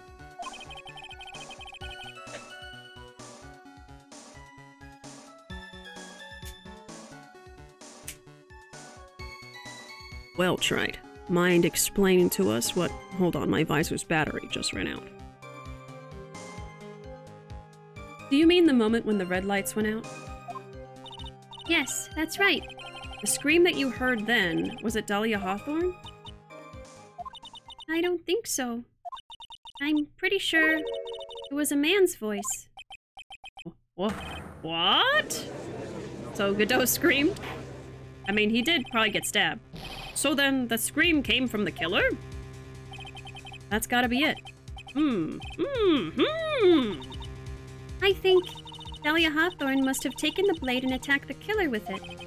And then the killer let out a scream of pain, huh? After that, the killer stole the blade back and delivered the final blow, I guess. Well, Mr. Wright, it seems to make sense to me. Sounds like a reasonable deduction, but I still kind of wonder. I'm gonna say there's a contradiction here. Yeah, that's what he sounded like, exactly like that. I'm sorry to say this, but that interpretation would create an enormous contradiction. That makes sense. After all, my deductions are almost certainly never correct. Well, at least he said it. Remember the testimony she just gave. Before the killer let out a scream, Maya said she had already been splattered by the victim's blood. In other words, the blade and the staff had already been plunged into the victim, right? Huh. Is that right? She couldn't have struck back with a sword that was already stuck in her body. The weapon that caused the killer to let out a scream must have been something other than the staff. You're so sure about that, then don't keep us waiting any longer, Trite. There's only one thing I can think of that could have been used as the weapon here. Dahlia Hawthorne had already been stabbed in the back by the staff. What could she have used to strike back at the killer? The dagger. Right there. Naturally, the dagger the killer brought to the scene of the crime. Oh, that's right. I forgot about that. This dagger was found at the crime scene stuck into a pine tree. Yes, the detective found that this morning and brought it to me. Dahlia Hawthorne struck back at the killer with this, and she managed to wound him as well. Just because he let out a scream doesn't mean that he was wounded. For all we know, the blood on the dagger could have been from the victim. It's not from the victim, we confirmed that. Have you forgotten that the blood has already been tested? Since we learned it wasn't the victim's blood, it must be the killer's blood. The killer must have a wound somewhere on his body. So you're saying the blood on this dagger belongs to the killer? Exactly. A DNA analysis of the blood would prove it beyond a shadow of a doubt. And yes, Mr. Godot, it would prove that it's your blood.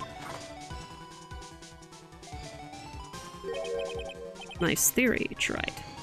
Nice game theory. Order! Order in the court! Is this the end? Have I done it? Even he won't be able to change the results of a scientific test.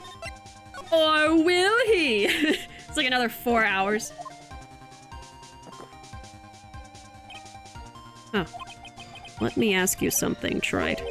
Let's just say that it turned out that I was the killer. Do you really think I would be stupid enough to leave evidence like that? What? Just think for a second. This dagger was found this morning by a detective and brought to me. There was already blood on it, correct? But even so, I was the one who brought this dagger here to the courtroom. I was thinking that was kind of silly of him. I was thinking that. Yes, what does that prove? Well, if I really were the killer, I could have washed the blade off and then planted another person's blood on it. It can't be. In any case, there's one thing I can guarantee, Trite. That blood, it doesn't belong to me.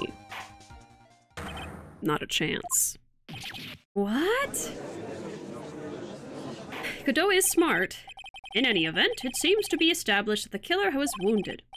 All right then, witness, continue your testimony. Wait a minute. What's the problem? I know I probably shouldn't say this, but there's a big contradiction in Nick's explanation. Maya! This dagger, you said that it wounded the killer. And that's right. But, if Mr. Godot had really been cut with the dagger, his clothes should be bloody or have a rip in them, right? Maya? Maybe he just changed his clothes? That would solve the contradiction pretty easily. What are you talking about? It's not that simple at all. Remember back to the day of the murder. Everyone that was on the inner temple side got trapped there. Ah, that's right. And once the bridge was fixed and the police headed for the inner temple... Mr. Godot was already there, waiting for them. He never had a chance to change his clothes. That's true. Eck! Well, I think the wound was on his face. Because the visor went out, so I think that she got his visor somehow. Well, maybe he brought a change of clothes with him. But no one could have predicted the lightning strike that shut down the bridge. Why would anyone have brought a change of clothes? The judge just takes smart pills during the last recess? Smart pills? Well then, maybe the killer took off his clothes before he committed the murder.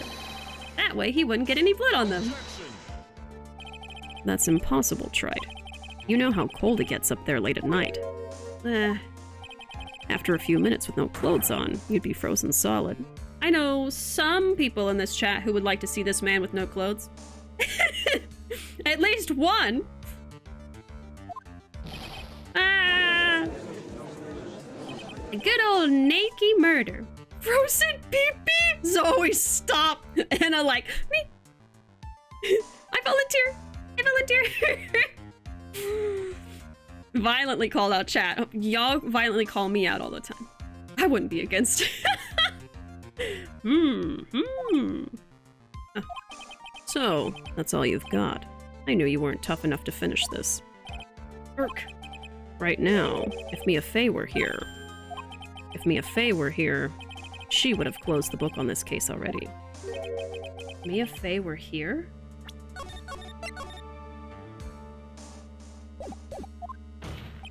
So come on, Trite. Can you do it, or not? Do. How about it, Mr. Wright? You've accused Mr. Godot of being the killer. But can you prove it? Have you got even one piece of evidence? Question isn't whether I can prove it or not.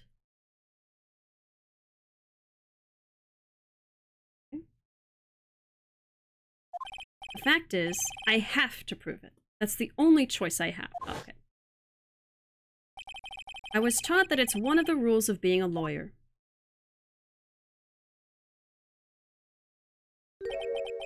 I can prove it. I'm going to bring your magnificent vengeance to fruition, just as you wanted. Huh, that's good. A fighter till the bitter end, tried. Since there's just one piece of evidence that can prove your point, why don't we go for the unlimited penalty? Oh no! Oh no! Are you trying to pressure me, Mr. Godot? Because it doesn't matter to me. I've got the one piece of evidence I need. Give me a break. You've got nothing, tried. So what do I do at a time like this? It's simple. I've got to think outside the box and approach this from a different angle. Okay. Good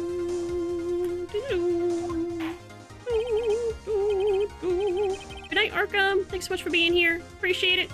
We have sweet dreams. And we'll see y'all later. We'll see you next time. Channel your inner Mia, Phoenix. Bring out your booba. Alright then, Mr. Wright, let's hear what you've got. There's one thing I've demonstrated in the previous cross-examination. The killer was wounded. That was proven by the blood on the dagger. The killer wounded. But we decided it was impossible for him to have hidden such a wound. If he had been cut by a dagger, there should have been a bloodstain on his clothing. There's one place the killer could have hidden his wound. What did you say? Hidden? This is it. My last stand. I need to think about this from a different angle. I don't need to think about why there were no bloodstains on his clothing. I need to show how he hid the wound. It's the end of the line. The final stop, tried. Let's hear what you've got. Where's this location where you say the killer hid his wound? Oh, I gotta use my notes here.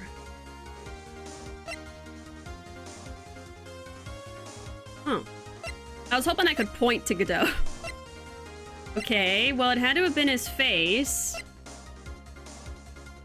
Where did the killer hide his wound? Would it be his profile because it shows his face? I feel like that's the only thing.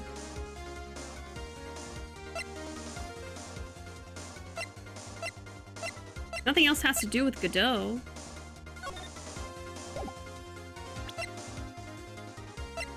Let me just double check.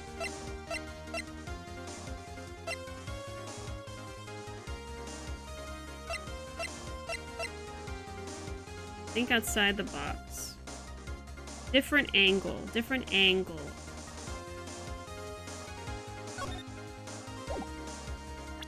Different angle.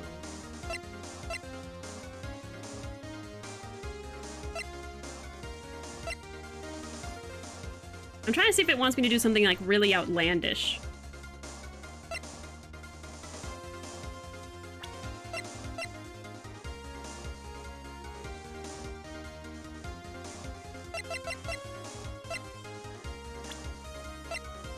It must be his profile, but...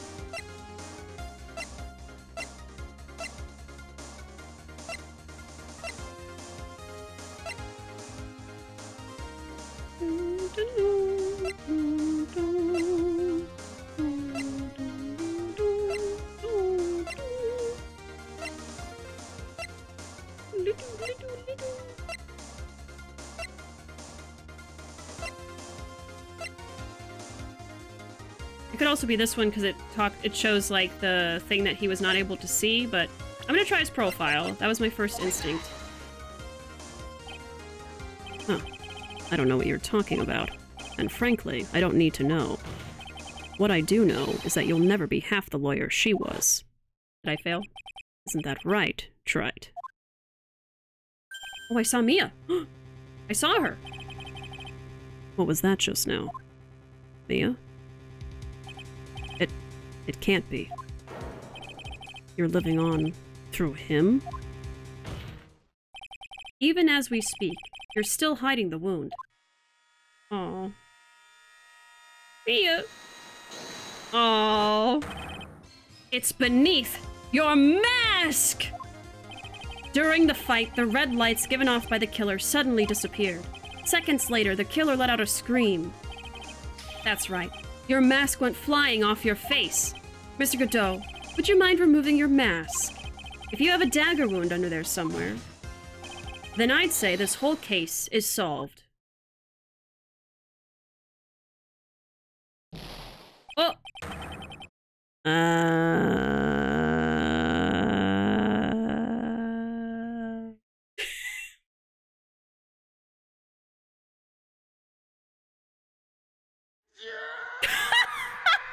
Thank you.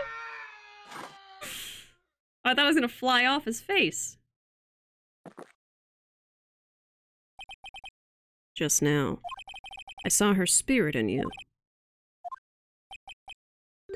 I never liked you. 6 years ago, you helped the woman who put me to sleep by hiding her bottle of poison. And then, while I was sleeping, you let Mia die.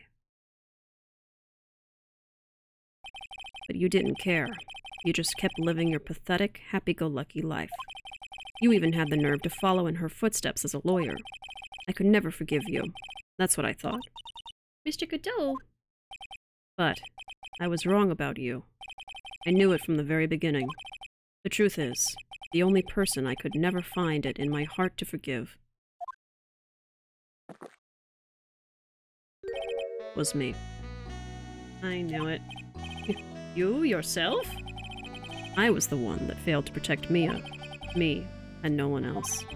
I tried to avert my eyes from the truth, to escape from the harshness of reality. I just couldn't face Mia's death head-on, so I ran. I hid behind a mask. I threw away my true name. I couldn't even deal with being a defense attorney anymore, so I quit. But you saved Maya.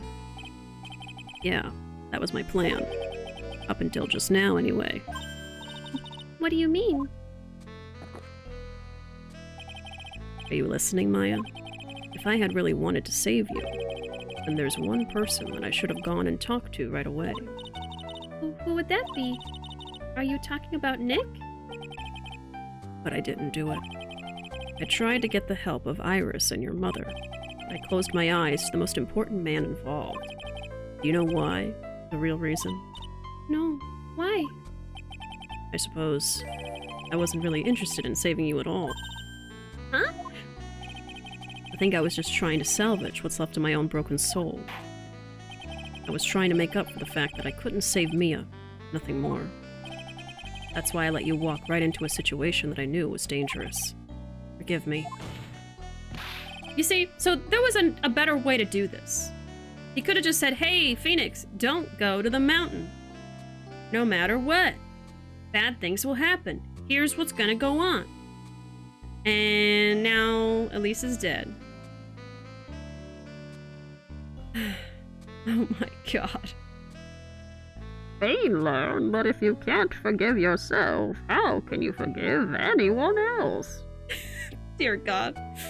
You're wrong. You put your life on the line to save Maya. He did it for love! Was it really for Maya's sake? Even I'm not really sure. What do you mean by that? That night, in the darkness of the garden, when I saw her silhouette. Oh. Part of me must have known the truth. The truth that it wasn't really Dahlia Hawthorne standing there in front of me. It could have been Misty Faye, or even that little girl. But I still picked up the blade. It was like I was dreaming. I'm not sure exactly what was going on in my mind at that point. Was I really motivated by the pure desire to protect Maya? Or was it something else? Was it my hatred for a woman who had stolen everything from me 6 years earlier? Could it have been simply a desire for revenge? And now, I don't know anything anymore. I did learn something today, however. I finally realized I was the arrogant one. I was just chasing an illusion. Fantasy. A stupid fantasy of defeating you in the courtroom. You were the one who made me realize my folly. You never ran away from Mia's death. Instead, you picked up where she left off, as a true defender of the people. I love that moment. In that one moment, I understood everything. Mr. Godot. My legs hurt from leaning forward. I think you already know this, but if you don't, my name is Diego Armando. You killed my father. Prepare to die. I saw that in chat earlier. Mr. Armando, I believe in you. I know you were trying to save me. Oh. Jesus. Thanks. His name says Armando now. Your wound. It's bleeding. Huh. Did you forget already? In my world, the color red doesn't exist. These must be my tears. Tears? Ever since I woke up from my coma, I think I've been waiting for this very moment. Mr. Armando. You would do well to remember this, Maya. The only time a lawyer can cry is when it's all over. Shit, man. Oh. This hurts. My heart hurts. Godot is not my favorite character, but this is very sad. This time, it really is all over, isn't it? No, that's definitely blood. No, sir, I'm pretty sure that's blood. Oh, gosh. Yeah, I think his wound finally started a... Well, you know what it is? I think it really is his tears, but it's mixing with the blood from his wound. I think, you know, his eyes got hurt from being attacked, and this whole time he's been holding it together, there's been no bleeding, because he's been fine. And now that he's crying, the blood is running from his eyes. I think it is crying. I appreciate the feeling, sir, but you should get that checked out. Yeah, he's got to get the wound treated, actually. It's really all over, isn't it? Defendant? Yes, Your Honor? Although you weren't directly involved in the murder, tampering with the body and the crime scene is a serious offense in itself. I understand, Your Honor. Mr. Armando explained that to me very carefully. I knew the risk and I willingly cooperated anyway.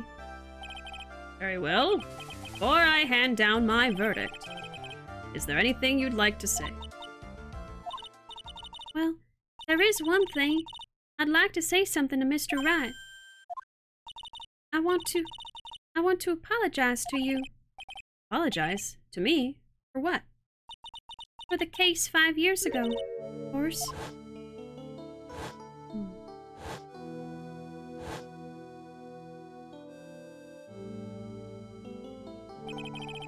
I just remembered. Weren't you poisoned by your own lover? Not exactly, but yeah, something like that. Even now, 5 years later, I can hardly believe it. She was going to do it. She was planning to kill me. It's not all that surprising. The two of you hardly knew each other. Huh? What do you mean? You and my sister. You only met twice. Huh? We only met twice? The first time you met was on that fateful day. The day she poisoned Mr. Armando in the cafeteria of this very courthouse. The next time you met her was 8 months later. You met her again on the day that she stole your cold medicine. Your cold medicine. And Doug Swallow was killed. No way. It can't be true. I mean, during our whole relationship, we were... It was her.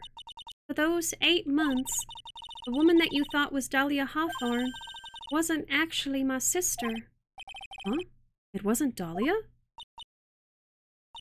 I hope one day you can forgive me, Beanie. Oh. Why is this making me cry? Now I'm tearing up. Oh, God. Their love was real. You mean... That's right.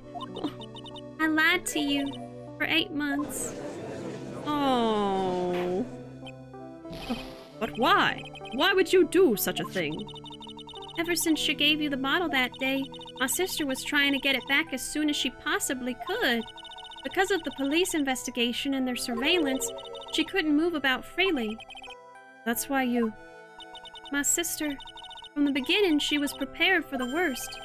Prepared for the worst? She thought that you might somehow discover the truth. That's why she was always ready to deal with you at a moment's notice. You mean she was ready to kill me, don't you? She already had so much to answer for. I didn't want any more sins on her soul. I begged her not to do it, and she agreed to give me a chance. And that's why you came to me? You came to get the bottle pendant back from me in her place.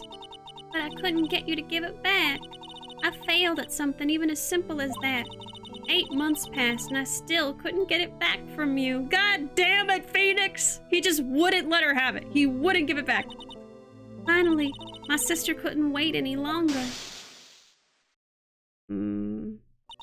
She didn't consult me about her plans for you that day. It was the first time that had ever happened. That was a bit strange, wasn't it? Up until that day, you two were partners in crime, and she would confer with you. I think she must have noticed. That she fell in love. Noticed what? My feelings for you. If I had found out she was planning to kill you, I would have done whatever was necessary to stop her, even if it meant her life, or mine. Iris. After spending those 8 months by your side, my feelings towards you, they changed. I have something to say to you, too. Yes? You really are the person I always thought you were. Even after Dahlia Hawthorne was found guilty, I still believed in you. Oh. Oh. Thank you. Oh, God. I'm getting goosebumps. Man. That's why he found it so hard to believe that Dahlia was so evil, because the time he spent with Iris was so nice. Oh.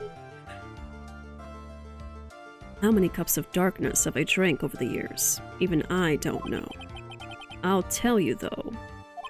Right now, this one here is the greatest cup I think I've ever had. Don't you think so, Phoenix Wright? He also has coffee. Yeah, I think you're right. The purpose of this trial was to rule on the murder of the victim Elise Dunham. At some point, I expect you will be tried for your role as an accomplice in this case. I understand, Your Honor. Yeah, he finally called him Phoenix, huh? Very well. On the charge of murder, I hereby find the defendant not guilty. And now we do a whole other case for Diego. Court is now adjourned. No confetti this time, we're all too sad. Oh my god. February 10, 4:51 p.m., District Court, Defendant Lobby number 1. So I guess it's all over. Not until we're done. The way everything ended, was justice really served? The tears are the confetti. Oh! Was justice really served? The man who risked his life to save Maya is being sent to prison by my own hand. Of course— oh, sorry, that's Mia, not Maya. Of course justice was served. Mia! I'm proud of you, Phoenix. Your defense was truly brilliant. But I couldn't save Mr. Armando, the man who cared so deeply for you. You're wrong, Phoenix. You did save Diego. You saved him in the only way possible. You mean, with that verdict? I think one day you'll understand too. Phoenix, I want you to remember one thing. You were as good out there today as any defense attorney could ever hope to be. There's nothing more you can learn from me. Mia! You've accomplished something I wasn't able to. I owe you a great deal. Thank you. Mia! I'm sure we'll meet again, someday, Phoenix. Is Mia leaving for reals? Oh. I've handled lots of cases and seen a lot of things. And along this journey, I found myself asking just one question. What does it really mean to defend someone? I suppose today's case produced one possible answer. Maya. You saved his soul. Yeah. Confetti is Bishi in chat's tears. What an ending. Nick, Maya. I guess it's just like my sis said. Mia? What did she say? That night, when I channeled Mia to get her advice on what to do, this is what she wrote back in my notebook. Don't worry. Phoenix will save everyone in the end. But... Come on, cut it out with the gloomy face. Can't you see? Me, sis, and I'm sure Iris too. We owe you for everything you've done for us, Nick. Maya, how? How can you be so bright and chipper after all that's happened? You were brutally attacked. You even saw your mother murdered. Ouch! Oh, I thought she did that to Maya. I was like, oh, hell no. I will rain fire down upon you. But she just hit Phoenix. It's fine. For Franziska. Still as softy as always, Phoenix Wright. Edgeworth! Excellent work, Wright. Huh? Mr. Edgeworth? When did you get back? Oh, that's right. I guess no one filled her in on that. Edgeworth and Franziska have actually been helping me. Helping you? If these two hadn't been here on the first day of the trial, the defense wouldn't have gotten anywhere. Wow, but where were you, Nick? I heard he fell into a river and caught a nasty cold which forced him to sleep all day. Yes, he laid in bed shivering from his fever with Iris's hood put over his head. Oh, with the hood. Oh, ouch! Talk about embarrassing, Nick. You definitely need more training. Anyway, thank you, Mr. Edgeworth. And you too, Franziska? I don't suppose... Who's this? Oh, Larry. I don't suppose there's room for me in this group hug. Is there? Where's my hug? Where's my hug? Larry's the type of guy that if you say, oh, BRB, I'm gonna go take a shower, he'd be like, without me? There's room for me in this group hug, is there? Oh, Larry! Back, you heathen! Get out! Larry! What's with the, longer than usual face? The music is so sad. I realized something when I was reborn. I realized that Larry was never of any use to anyone. Not even once! That's not true, right, Nick? What? You're asking me? Well, Nick, is it true? I've got a place in this world, right? Oh my god. Well, yeah, his drawing. Huh? Oh, yeah, of course. I know it. Everyone would be better off if I were gone for good. No. Oh yeah. Those portraits you painted, they were really good. Isn't that right, Edgeworth?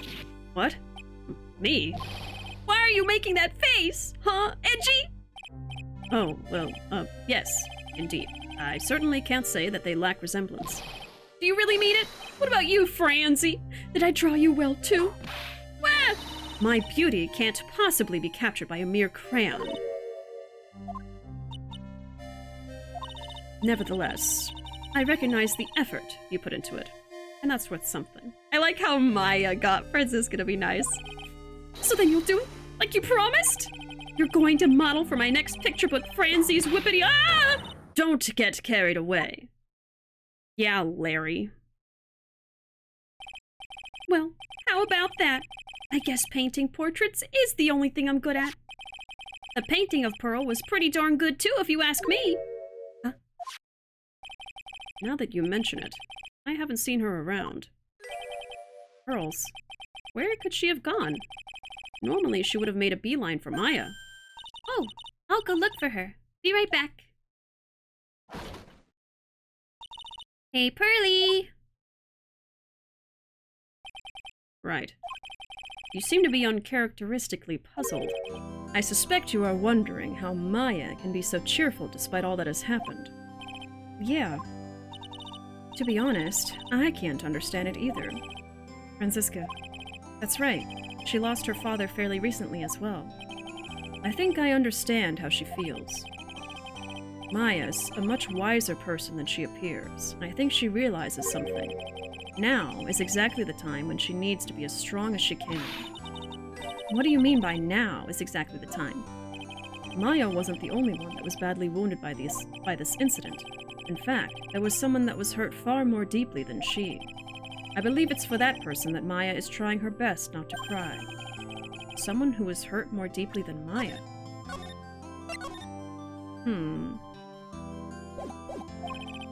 Edgeworth, I think I'm starting to understand too. Ow! Then tell me, Phoenix Wright, who is Maya Fey being strong for? Pearl?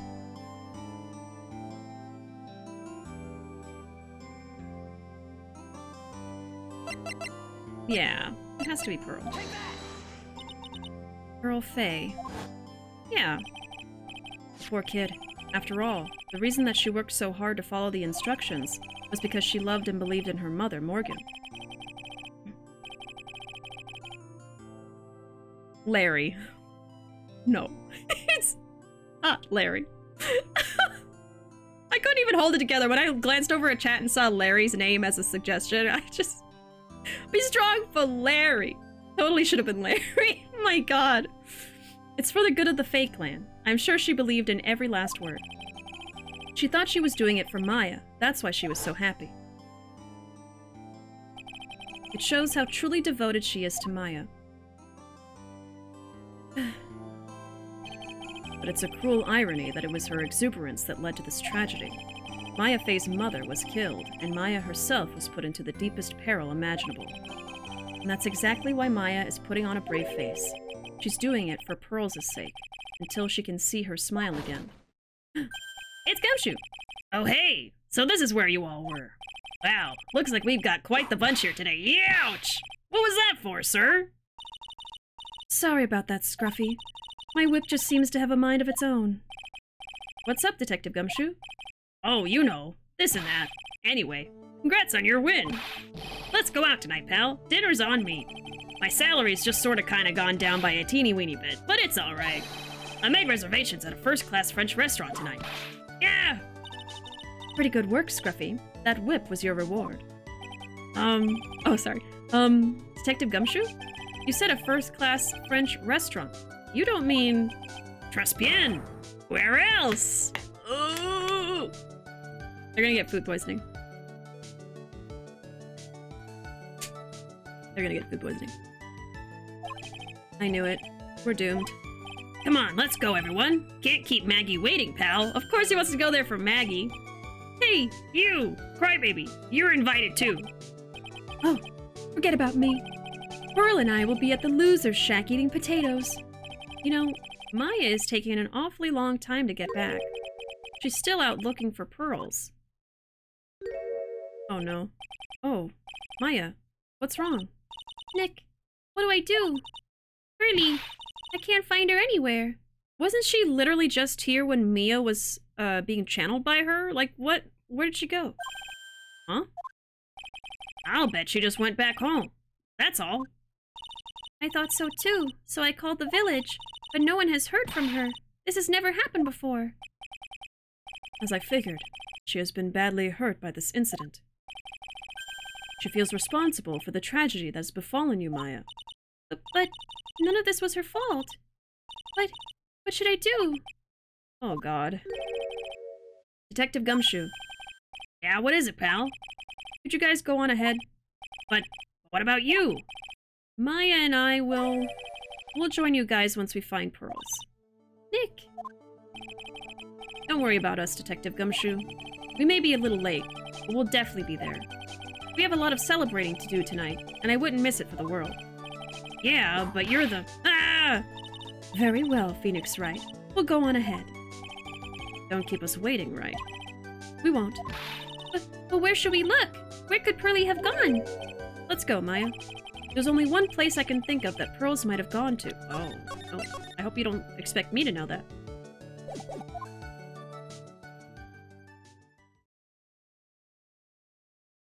Back to the temple. February 10, Hazakura Temple, main gate. frantically starts looking around and breaking stuff like a worried parrot. Pearly? Where are you? Asakura Temple. For Pearls, I bet this is a very important place. After all, it's where this whole incident started. What's this? You're all back again so soon? Sister Bikini? I thought we'd be eating mashed potatoes alone tonight. So she's here? Pearly is here? She's in the training hall. Why don't you hurry along and go see her? Okay.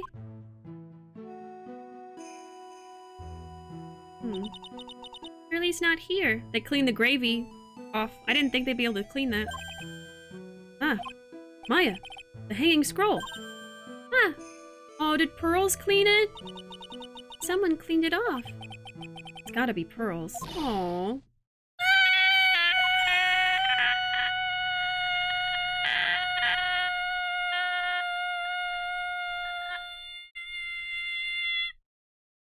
Mystic Maya!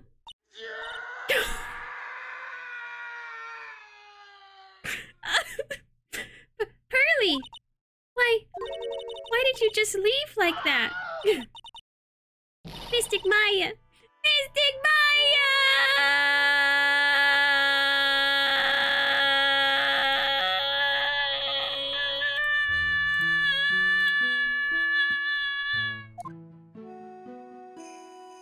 My zoom in wasn't working.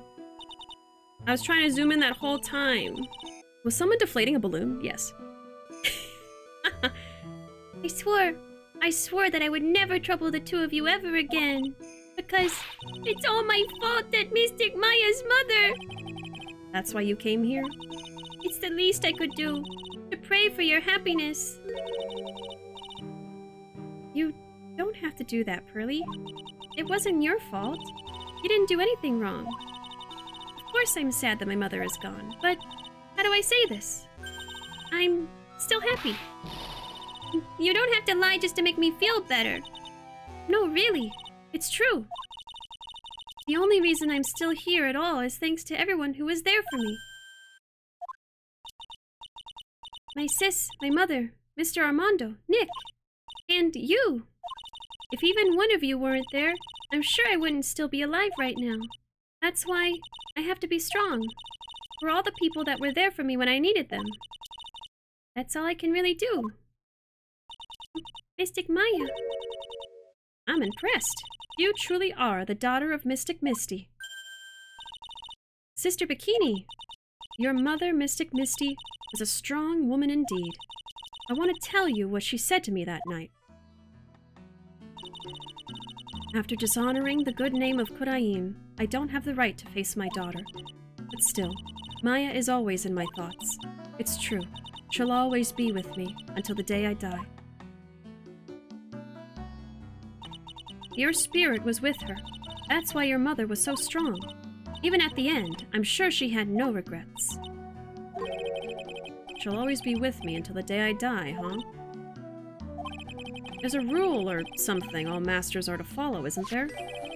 You never take the charm off until the day you die. That's the Master's talisman. The thing that Misty kept by her heart and would never take off. It wasn't the container that was important. Rather, it was the contents. That's... a photo? Ah. Mother.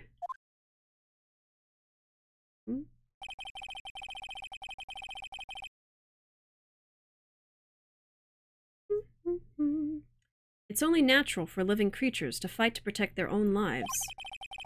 But what makes us human is that we fight for others. But who do you fight for? How hard must you fight? That's the true measure of what human life is worth. We defense attorneys are warriors who are constantly challenged by that question. Oh, is that baby Maya? Even when the battle is over and the bonds that connect us are severed, we always return, time and time again. Oh. Mia, Maya, Pearls, Mr. Armando, and Maya's mother too. I learned that from all of them. Babies.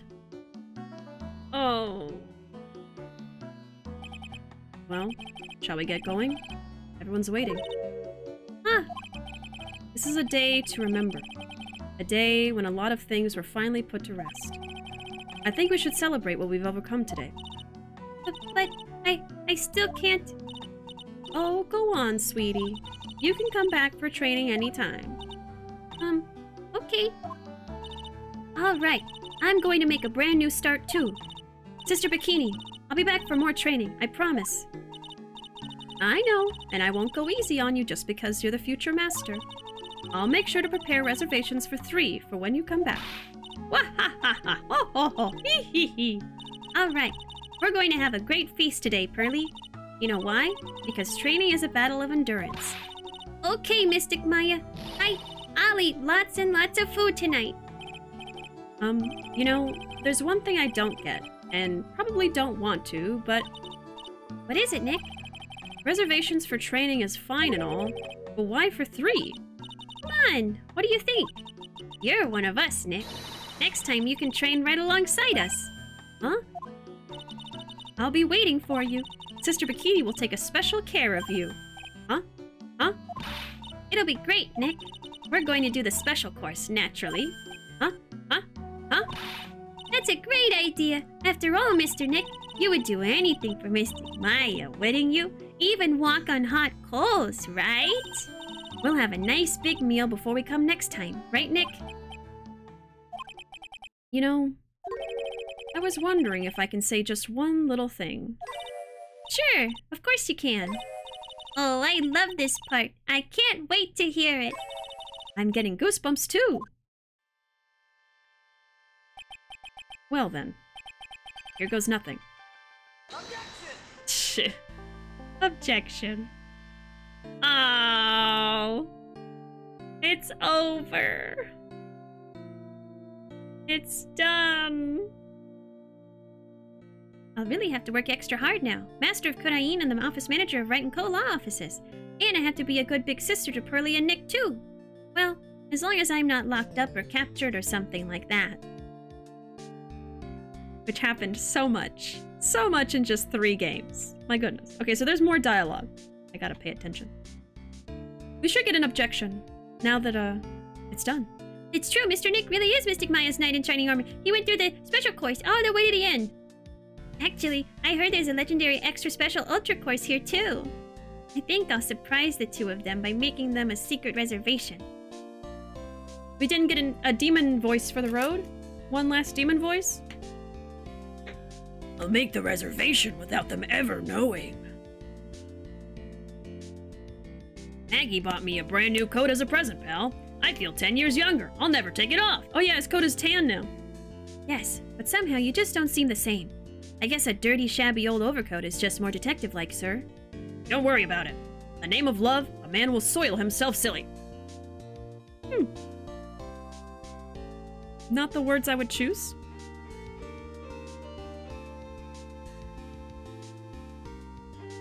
Mr. Wright, I am once again in your debt.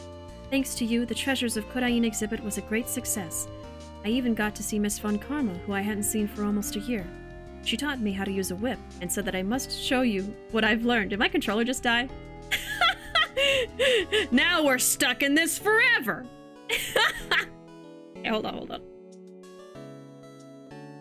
La la la la la. Jessie and I started a company called Master Mask Something. We're dedicated to stopping the evil plans of all the criminals in the city. Our motto is, cut it out, please. Pretty cute, huh? Well, we also sell plans to the criminals as a kind of side business. I wonder if that's okay. Sometimes I think maybe we're the worst criminals. We get to see everybody. The controller died. I'm charging it. I wanted to show my appreciation to Mr. Wright for exterminating Don Tigre, so I lent him $500,000 in a tea set. A special thick tea, one I mixed with my own 2 hands. I bet he's drinking it now. Win through compromise. Hee hee hee. Don't drink it. Don't drink it.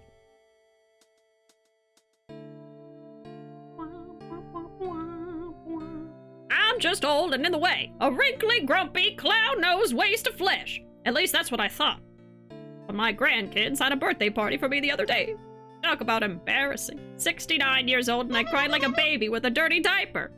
69, nice. Viola does need some help.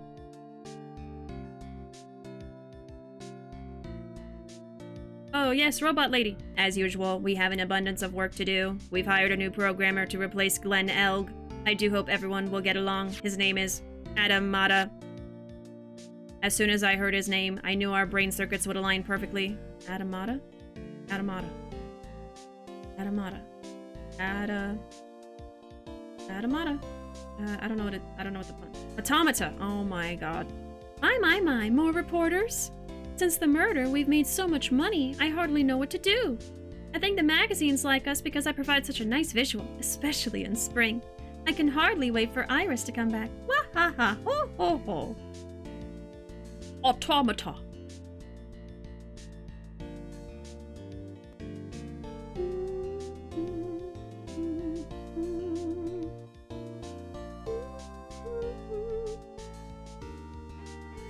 You've turned into such a respectable man, Feeny. It was so sweet of you and everyone else to come and visit me here the other day. Of course, I was happy that you constantly had your eyes on me, but I felt kind of bad when the little one slapped you so hard you got a nosebleed. Pearl ships Maya and Phoenix so hard. Objection! Man. Ben, Mom, and Judd. Objection! Sion King. Ah, they did the voices for the sound effects. Oh, okay. I was like, they don't have voice acting. Objection! Mia! Christina Catano. We need a whip sound effect. We need objection, a whip. Oh my gosh. Objection! Objection. James C. Wilson. He just throws the cup. Franziska von Karma, Janet. Ooh. Oh my god. David Crislip.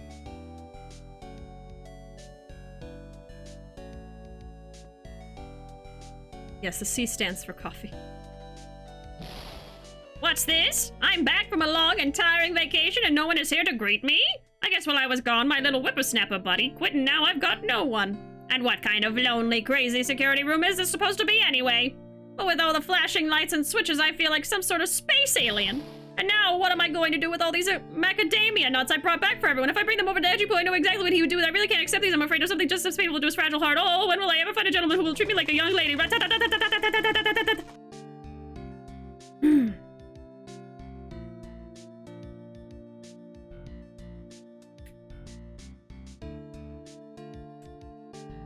I finally found something I love to do! Thank you. Franzie's Whippity Whip trip is gonna turn the art world on its head. I should have realized it sooner. Self-centered, lazy, antisocial. I'm an artist. A really good portrait artist. Did you? I'm not a loser after all. Did you just hear what he said? Oh my god. Insulting artists everywhere. Oh! Group photo!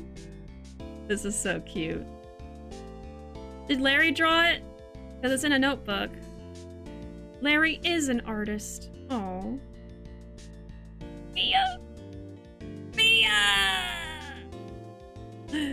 Mia! That was cute. Brought to you by Capcom. Trophy urn, bridge to the turnabout. It is done. A lawyer only cries once it's all over. I'm sure that's what it says. Man, that's the end, y'all. There's no more.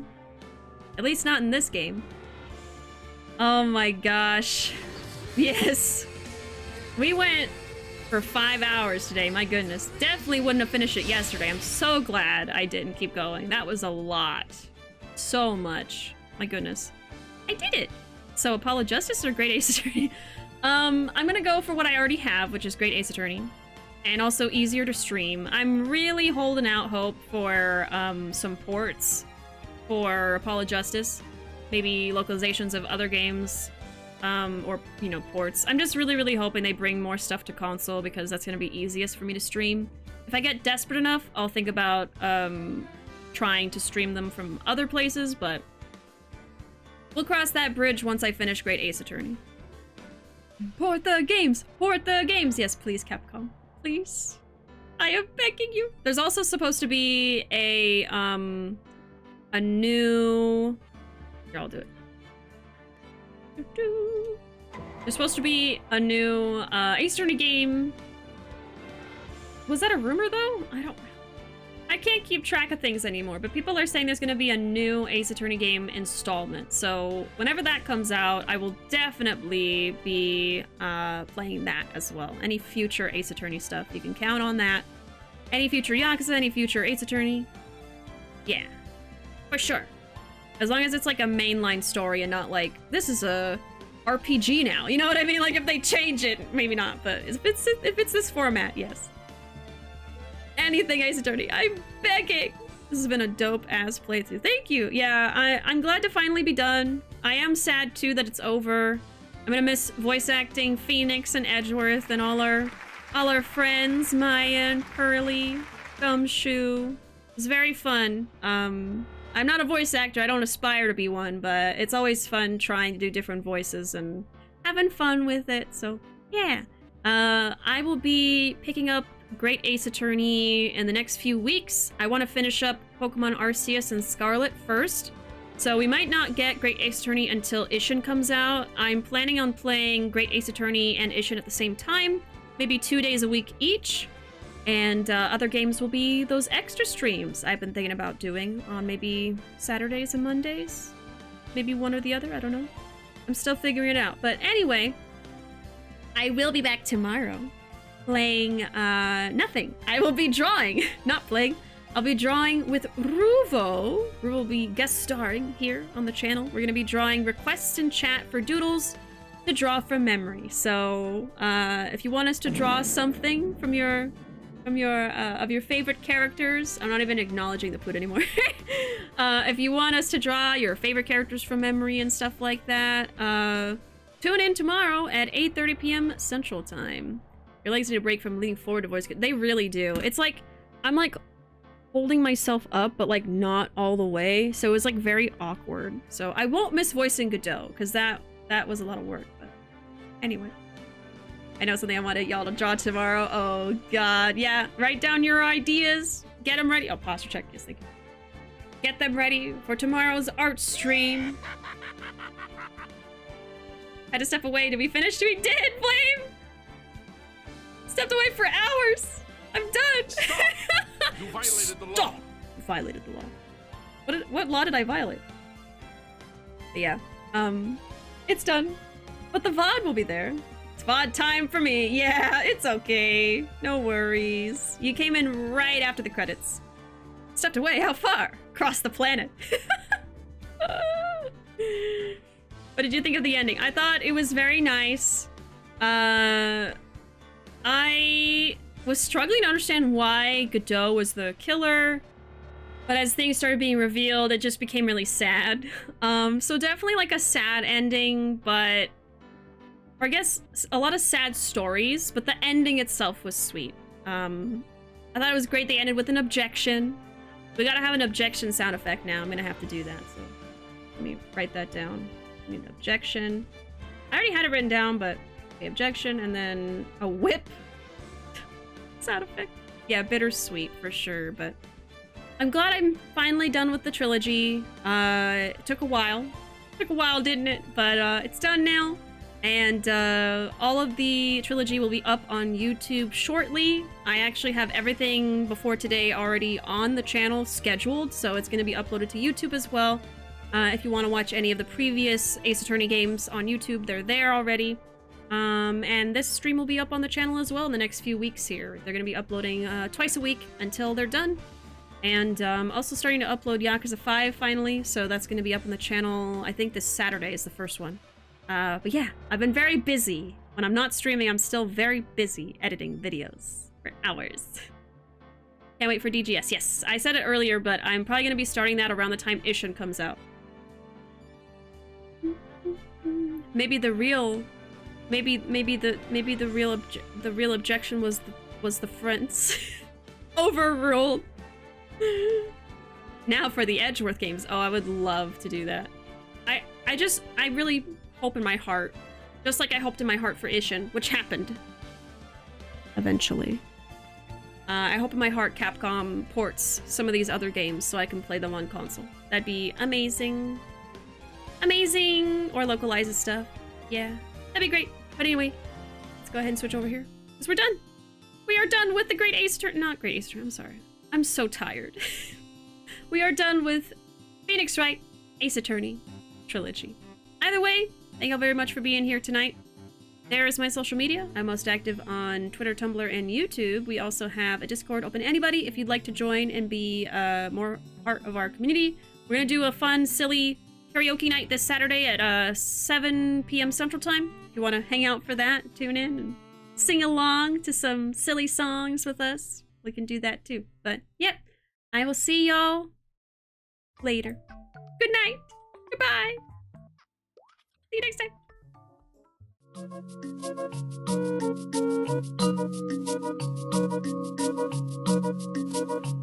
Thank you.